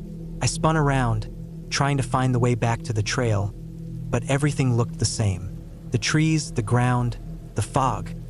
They all blurred together in a way that made my head spin. I couldn't make sense of the landscape anymore. I had to get out of here. The sense of being watched grew stronger, and now I wasn't just hearing things. There were shapes in the fog. They weren't clear, but I could see them just barely. Shadows moving through the mist like people or animals, though I couldn't be sure what they were. They weren't making any noise, but I could feel them there, and that feeling was enough to send my heart into overdrive. I turned in circles, trying to make sense of it all, but the more I moved, the more disoriented I became. The fog was pressing in on me, suffocating me, and I felt the overwhelming urge to run. My breath came in short bursts, my chest tight. Every direction felt wrong, and every turn I made seemed to lead me deeper into the unknown. I stumbled forward, trying to stay calm, but the fog felt alive now. It wrapped around me, thick and cold, making it harder to breathe. I could feel the moisture on my skin, but it wasn't like the usual wetness of mist. It felt different, heavy, suffocating, as if the fog itself were trying to pull me in. The shapes in the fog moved faster now, darting between the trees, but every time I tried to focus on them, they disappeared. I was lost. I don't know how long I was wandering through that fog, but by the time I realized the situation was serious, my mind had begun to slip. My thoughts were disjointed. I couldn't tell if I was hearing voices or if the mist was just playing tricks on me. It wasn't until I saw a flash of something white that I snapped back to reality. Figure, person. No, it couldn't be. I was alone, but the figure was there, just a few yards away, moving slowly through the mist. It was a man, tall, hunched over like he was searching for something or someone. The figure didn't move like a normal person. He was swaying back and forth, as though caught between two worlds. I froze, watching, my breath caught in my throat. I didn't know what to do. Should I call out? Should I approach him? I took a step forward, my foot crunching on the wet leaves, but the figure vanished, as if swallowed whole by the fog. I stepped back, my heartbeat thundering in my ears. I stood there, paralyzed, wondering if I was losing my mind. Maybe I was hallucinating. Maybe I was so deep in the fog that I was seeing things. But that's when I realized something else. The fog was thinning. Slowly, almost imperceptibly, it was starting to lift. The shapes in the distance started to become clearer, the trees more defined. The mist was still there, but it was retreating, pulling back like a veil being lifted. I didn't waste a second. I knew the way back now. My legs felt like jelly, but I kept moving, pushing myself to walk faster, trying to ignore the dizziness that threatened to overwhelm me. The mist continued to thin, and eventually, I saw the familiar trail markers. The trees started to look like trees again. The sounds of the forest came back to me. The chirping of birds, the rustling of leaves. I made it back to the trailhead, and the fog lifted completely as I stepped out into the open. My heart still raced, but the air felt clearer, easier to breathe. I looked around, but the woods were empty, silent. I didn't know what had happened in that fog. I don't know if it was my mind playing tricks on me or something else. But one thing was clear, I was never going to trust fog the same way again. The next time I go out there, I'll be paying a lot more attention to the weather forecast. And I'll definitely make sure I'm never out there alone if it rolls in again.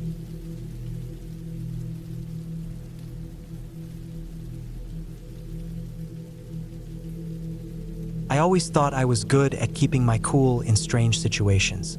I've camped in some of the most remote places, crossed paths with wild animals, and hiked some gnarly trails, but nothing really shook me until that night in the woods near the little town of Cedar Hollow. It wasn't the kind of place you'd find on a tourist map. A small, forgotten town hidden between miles of forest. The kind of place you only drive through if you're lost or looking for something you don't really understand.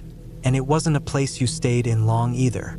I found out about the campgrounds near Cedar Hollow from an old friend who used to visit the area when he was a kid. He told me stories about the place, mostly about the quiet, off-the-beaten-path campsites and how peaceful it was, away from the hustle and bustle. But when I told him I was thinking of spending a night there, he got this weird look on his face. He warned me not to stray too far into the woods, that there was a trail, an old one, called the Black Ridge Trail. He said it was cursed, that people who went in often didn't come out right. Locals called it the Haunted Woods, and he said I'd be better off not pushing my luck. I laughed it off at the time. I mean, it's just a creepy story, right? One of those local legends people tell to keep tourists away from a certain area. Nothing more than that, or so I thought. So, I packed up my gear and headed to Cedar Hollow anyway, thinking I'd show my friend there was nothing to worry about. I wasn't a stranger to dark forests or eerie woods. It was all part of the adventure. When I got there, the town itself felt abandoned. like people just up and left. The few homes that remained had falling shutters, cracked windows, and overgrown lawns that looked like they hadn't been touched in years. The people I did meet at the local gas station were friendly, but there was a strange distance in their eyes when they spoke of the trail. They didn't make eye contact too much, and I got the feeling they were saying just enough to warn me off without outright scaring me away. I grabbed a map of the area, thanked the cashier, and made my way to the campsite, which was about a 15-minute drive from the edge of town. The weather was perfect for camping, cool but not cold, with a slight breeze rustling through the trees. I could tell the forest had been there forever, the kind of place that had secrets buried in its roots. The campground itself was small but quiet, tucked between tall pines and oaks. I found a nice spot by the edge of a small creek, set up my tent, and made a fire. The air smelled rich with pine and damp earth, and everything felt peaceful. But I couldn't shake the feeling that something wasn't quite right. Maybe it was the way the trees loomed over the site, casting long shadows, or maybe it was just the lingering stories from the locals, but I knew something was off. When I sat by the fire, I kept glancing up at the dark outline of the forest, wondering what was out there. That night, as I lay in my tent, the wind kicked up, making the trees groan.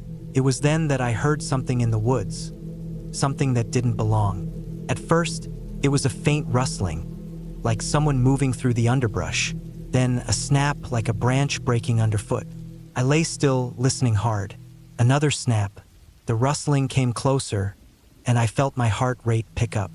But I convinced myself it was just a deer, maybe a raccoon, anything really that could explain the noise.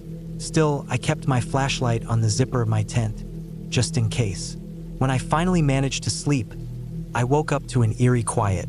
No wind, no animal sounds, just a silence that pressed in on me, suffocating and heavy. It was the kind of silence you notice when something is wrong. I couldn't shake the feeling that someone or something was out there, watching. The next morning, I decided to take a walk. I was going to hike the Black Ridge Trail, partly out of curiosity, partly to see what all the fuss was about. The locals had told me not to, but I wasn't one to back down from a challenge, especially from some old ghost story. So, I grabbed my pack and headed toward the entrance of the trail. The Black Ridge Trail started just past the campsite, marked by a small, weathered sign. The sign itself looked ancient, barely readable, but it was clear enough to make out the words, Black Ridge Trail. The path wasn't anything special at first, just a narrow dirt track that wound its way into the trees. The air felt thick, like the forest itself was holding its breath. The deeper I went, the less light there was, the trees closing in on me. I walked for about half an hour, each step taking me further into the woods, when I noticed something odd. There were markings on some of the trees, scratches, deep and jagged, like something had clawed at them. At first, I thought it was just animal tracks, bears maybe, but then I saw something else. Near one of the scratches, there was a small pile of stones, carefully stacked in a way that didn't seem natural. It was too neat. It almost looked like a marker or some kind of symbol. I took a few steps closer to inspect it, but the hairs on the back of my neck stood up. I couldn't shake the feeling that I wasn't alone, like someone was watching me. I took a deep breath and pushed the feeling aside, convincing myself it was just part of the hike. I was about to continue when I noticed something else. A sound, faint but distinct. It was a low hum, like wind moving through a hollow tree or a distant voice calling. I turned in the direction of the sound, my flashlight cutting through the shadows. There was nothing there, just trees. The trail wound on, and I felt an odd urge to keep going, like the woods were drawing me in. As I walked further, the trail started to change.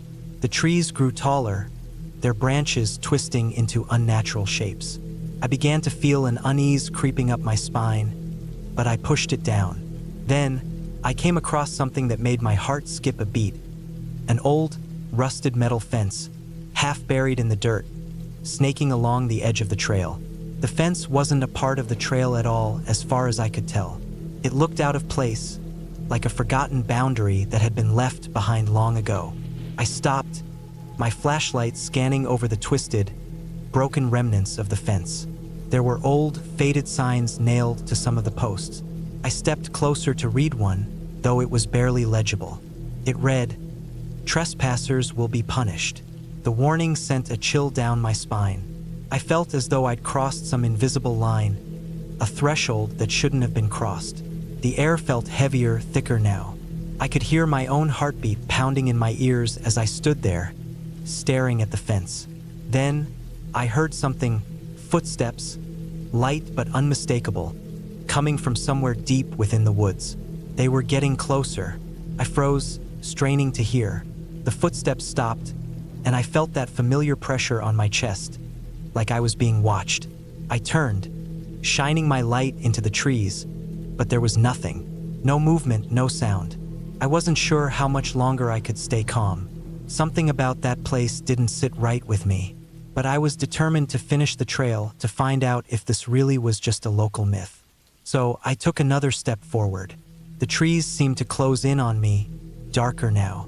The air was still, too still, and the deeper I went, the more I started to notice the small, unsettling details. The broken branches scattered across the trail, the strange, twisted shapes of the trees, and the sudden, inexplicable coldness that seemed to follow me. I wasn't just hiking anymore. I was being led. It was when I stumbled upon the old shack that I realized something was terribly wrong. It was hidden off the trail, partially overgrown with ivy and vines. The wooden walls were dark with age, and the roof had caved in at one end. But it wasn't the shack itself that unnerved me. It was the symbols carved into the wood, symbols I recognized from the trees earlier. I stepped closer, my heart hammering in my chest, trying to make sense of what I was seeing. These were no random markings. They were deliberate, arranged in a pattern I couldn't decipher. The sound of footsteps returned, closer now, as though someone or something was moving just behind me. I whirled around, but there was nothing. My breath came in quick gasps. I needed to turn back, but the way out felt miles away. The trail had twisted so much that I was no longer sure of where I had come from. Panic set in. Suddenly, there was a sharp noise, something crackling in the underbrush. I turned toward it and saw something move in the shadows. A figure, tall and indistinct, standing just at the edge of the trees, watching me. I ran. I don't know how long I ran, but I didn't stop until I was back at the campsite, out of breath, my legs burning. I barely made it back to my tent before I collapsed. My mind was racing, and I couldn't shake the images of the shack, the symbols, the footsteps behind me. My heart was still pounding in my chest, and my entire body was on edge. The next morning, I packed up and left Cedar Hollow.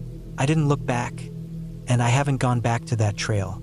I'm not sure what I saw or what I heard that day, but I know one thing. There are places in this world that are better left alone, places that hold things best left undisturbed. Cedar Hollow and its cursed woods are one of those places, and I'll never go back. Some stories aren't just myths, they're warning.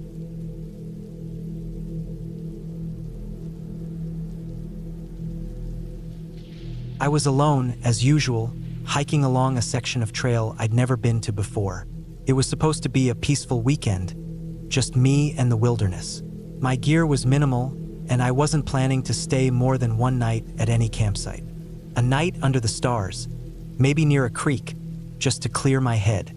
The weather was good, and everything was going according to plan, until I stumbled across that abandoned campsite. It wasn't even a campsite at first, just a small clearing a little off the trail. It seemed like a good spot to rest, and there was a fire pit, overgrown with weeds and almost hidden by some brush. Nothing too strange about that, but as I took a step closer, something felt off. There were things there, personal things. A folded jacket, laying on the ground like it had been dropped in a hurry. A camp stove, the kind you usually see used only once before someone packs it away. A few food wrappers, crumpled, with some bits of dried food stuck to them. And then I saw a sleeping bag, rolled up tight, tossed aside as if it had been abandoned mid-use. I don't know why, but I felt a chill running up my spine. It wasn't the usual quiet solitude of nature. There was something about it that didn't sit right with me. No sign of a fire, no tent, no sign of anyone having slept there recently. I crouched next to the bag and saw something else. A pair of boots, scuffed up, with mud still caked on them like they had been used just hours ago. I felt that uneasy tightness in my chest, as if I'd stepped into something that wasn't meant to be disturbed. I'd hiked long enough to know that you don't leave your stuff like this. Not in a place where anyone could come across it. Not when you're in the middle of nowhere.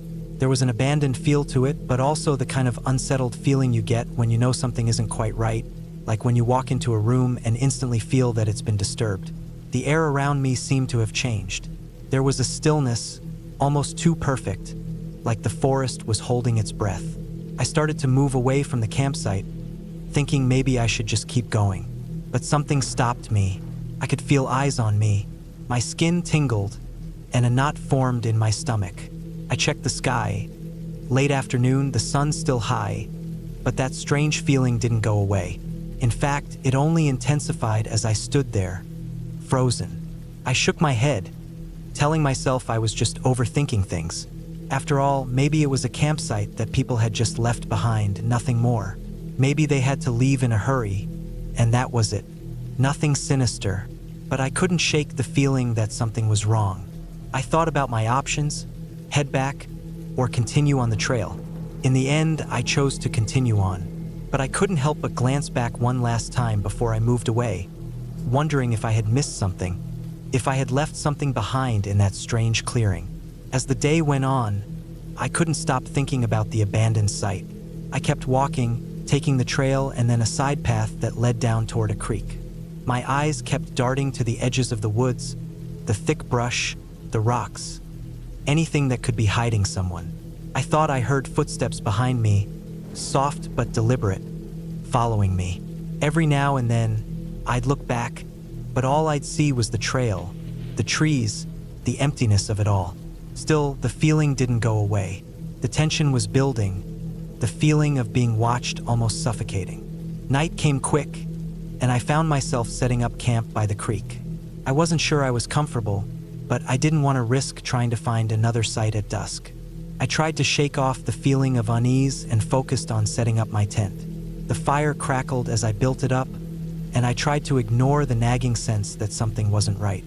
The sun dipped behind the trees, and the forest seemed to settle into the usual nighttime noises, the occasional rustle of leaves, the distant call of an owl. But even with the fire crackling and the night's quiet presence, I couldn't shake the feeling that someone was nearby, someone who wasn't supposed to be. I heard movement in the bushes, just out of my line of sight, the rustle of leaves, like something large moving through the underbrush. I stood still, straining my ears to listen. Nothing, just the usual night sounds. I tried to convince myself that it was just an animal, maybe a deer or a raccoon. But as the night went on, that feeling of being watched only grew stronger. I got into my tent and zipped it up, pulling my sleeping bag tight around me. I lay awake for what felt like hours, listening to every snap of a twig, every whisper of wind. My eyes kept darting to the tent's fabric, the shadows outside. Every rustle made my heart race. Then it happened. A soft thud came from just outside my tent. I froze. My breath caught in my throat. The sound was too deliberate, too close. It was like someone had placed their hand on my tent, just to test if I was awake. I strained my ears, waiting, hoping it was just an animal. But then, I heard it again, this time footsteps. Slow, soft footsteps, circling my tent. A few steps to my left, then silence, then a few steps to the right. The pattern was so strange, like someone was pacing around, studying me. I held my breath, every muscle in my body tense. I wanted to scream, but I couldn't. My throat was tight. My mind raced. Should I confront whatever was out there? Should I stay quiet and hope it would go away? My heart pounded so loudly that I thought the person outside might hear it. The footsteps stopped for a moment, and then, just as quietly, something pressed against the side of my tent. I couldn't take it anymore.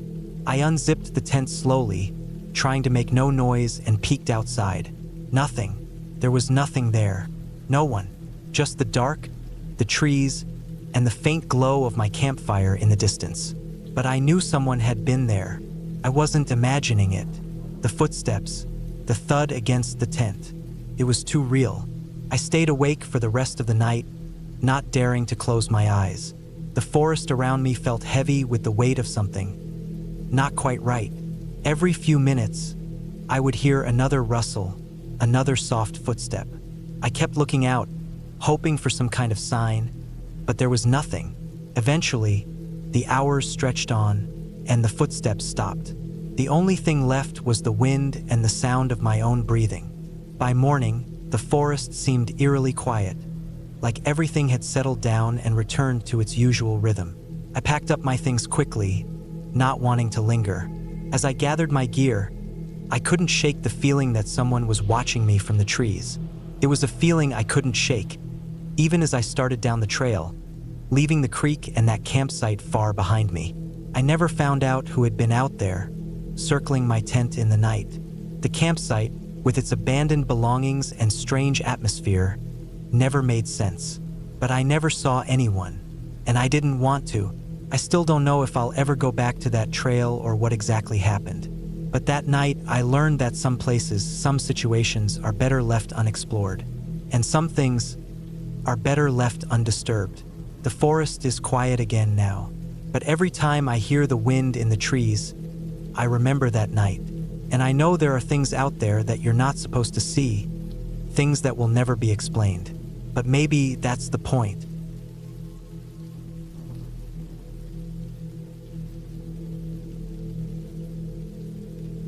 I've camped alone many times, but I've never had a night like this. It was a typical evening at first, quiet, serene, the kind of peaceful setting that people seek when they want to escape from the chaos of everyday life. I had driven out to a remote campsite in the woods, away from the crowds, away from distractions, and set up my tent on a small clearing just off the trail. The trees were thick around me, their dark silhouettes standing tall against the fading sky. It was a place I had hiked through before, though it had been a few years. I knew the area well enough to feel comfortable, and that's probably why I didn't think twice when I arrived late in the day and decided to settle in for the night. The sun dipped behind the trees, and the night slowly crept in. The quiet was almost deafening. All I could hear was the occasional rustle of the wind moving through the leaves, the chirping of crickets, and the distant sound of water from the creek nearby. I set up a small fire to cook dinner, something simple, just a can of beans and some bread. Nothing fancy, but it tasted good after a long day of hiking. The warm glow from the fire cast flickering shadows around the campsite, making everything seem comfortable and safe. I ate slowly, savoring the peace, thinking about how lucky I was to be out here, so far from everything. After dinner, I sat by the fire for a while, lost in my thoughts. The light from the flames was fading, and I knew it was time to get some rest. I cleaned up, doused the fire, and crawled into my tent, zipping it up tight to keep the chill out. My sleeping bag was warm and cozy, and within minutes, I was lying on my back, staring at the fabric of the tent above me, listening to the sound of the night around me. It started quietly at first, a rustling sound. I thought it was just the wind, maybe an animal moving through the brush nearby. I've heard animals like deer or raccoons before while camping, so I didn't think much of it. I tried to ignore it and let my mind drift, but then the sound shifted. It wasn't just rustling anymore. It sounded like footsteps. Not the kind of footsteps that a deer or a raccoon would make, but heavier, slower, deliberate. The kind of footsteps that make you think someone might be walking just outside your tent, but you know they can't be. My heart rate picked up. I held my breath, straining to listen. There it was again. Footsteps, slow and purposeful, as if someone was walking in a circle around my campsite. I froze, trying to make sense of what I was hearing. It was strange, but not immediately threatening. Could have been an animal, right? Maybe a bear? But no, the steps were too slow. A bear wouldn't move like that, would it? I quietly unzipped my sleeping bag and crawled out of my tent. I grabbed my flashlight and shone it out into the darkness, sweeping the beam across the trees, the clearing, the shadows. There was nothing. No movement, no animals, no sign of anything. I stood there for a moment, feeling ridiculous. Of course, I'd heard something. The woods are full of noises. It was probably just an animal I hadn't seen. I told myself it was nothing to worry about and went back to bed. But I couldn't shake the feeling that something was wrong. The footsteps had stopped, but now I could hear something else. A whispering sound, almost like voices. I sat up again, my heart pounding in my chest. I was wide awake now, my mind racing. I tried to tell myself it was the wind, that it was just my imagination playing tricks on me, but I knew something was different. The whispering wasn't coming from the trees or the wind. It was coming from somewhere closer, like it was just outside my tent. I could almost hear words, but they were too faint, too distorted to make out. I grabbed my flashlight again and cautiously unzipped the tent, stepping outside into the cool night air. My breath was visible in the beam of the light, and the hairs on the back of my neck stood up as I scanned the area around me. Everything was still. The trees loomed like dark sentinels, and the air was thick with silence, broken only by the occasional rustling of leaves. There was no sign of anything that could explain what I had heard. I stood there for a few minutes, trying to calm myself down, telling myself I was being paranoid. It was just the wilderness, just the normal sounds of the night. But then I heard it again, the whispering, louder this time, clearer. It wasn't just wind or branches moving. There was something deliberate about it.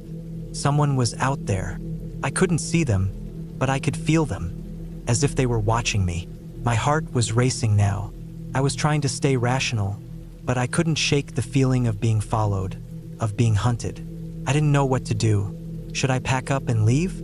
Should I stay put and wait for morning? I knew I wouldn't be able to sleep, not with this creeping feeling of being watched.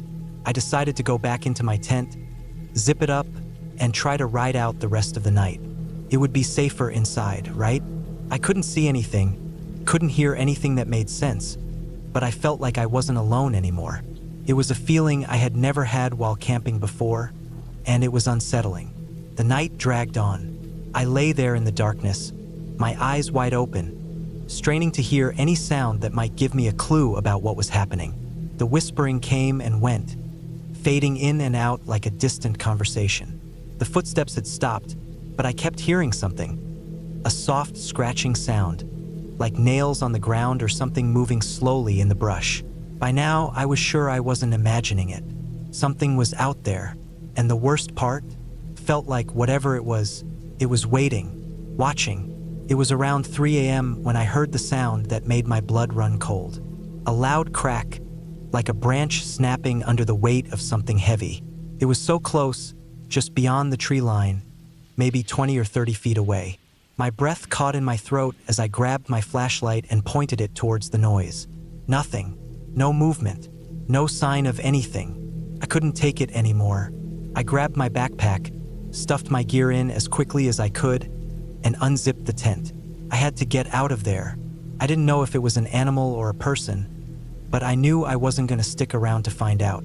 My legs felt like jelly as I hurriedly packed up, shaking with the adrenaline.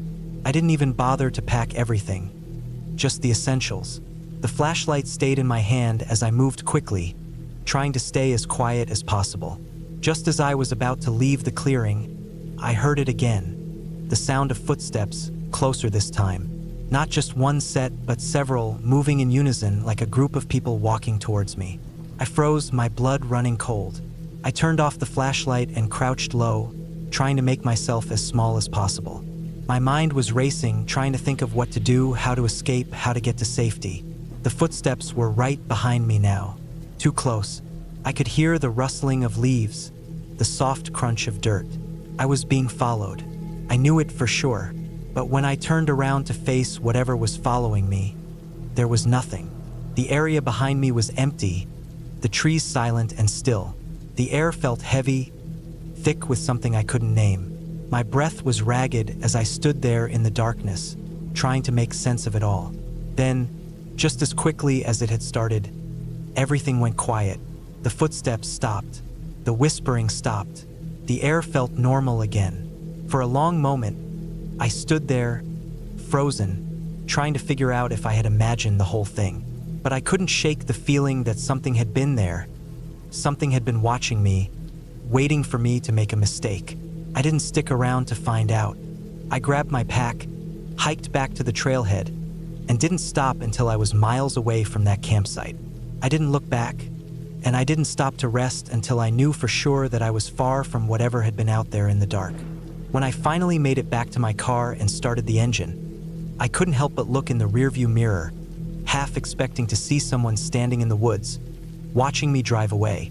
But there was nothing, just trees, shadows, and the empty road behind me. As I drove back to civilization, I tried to make sense of the night. What had happened? Was it an animal?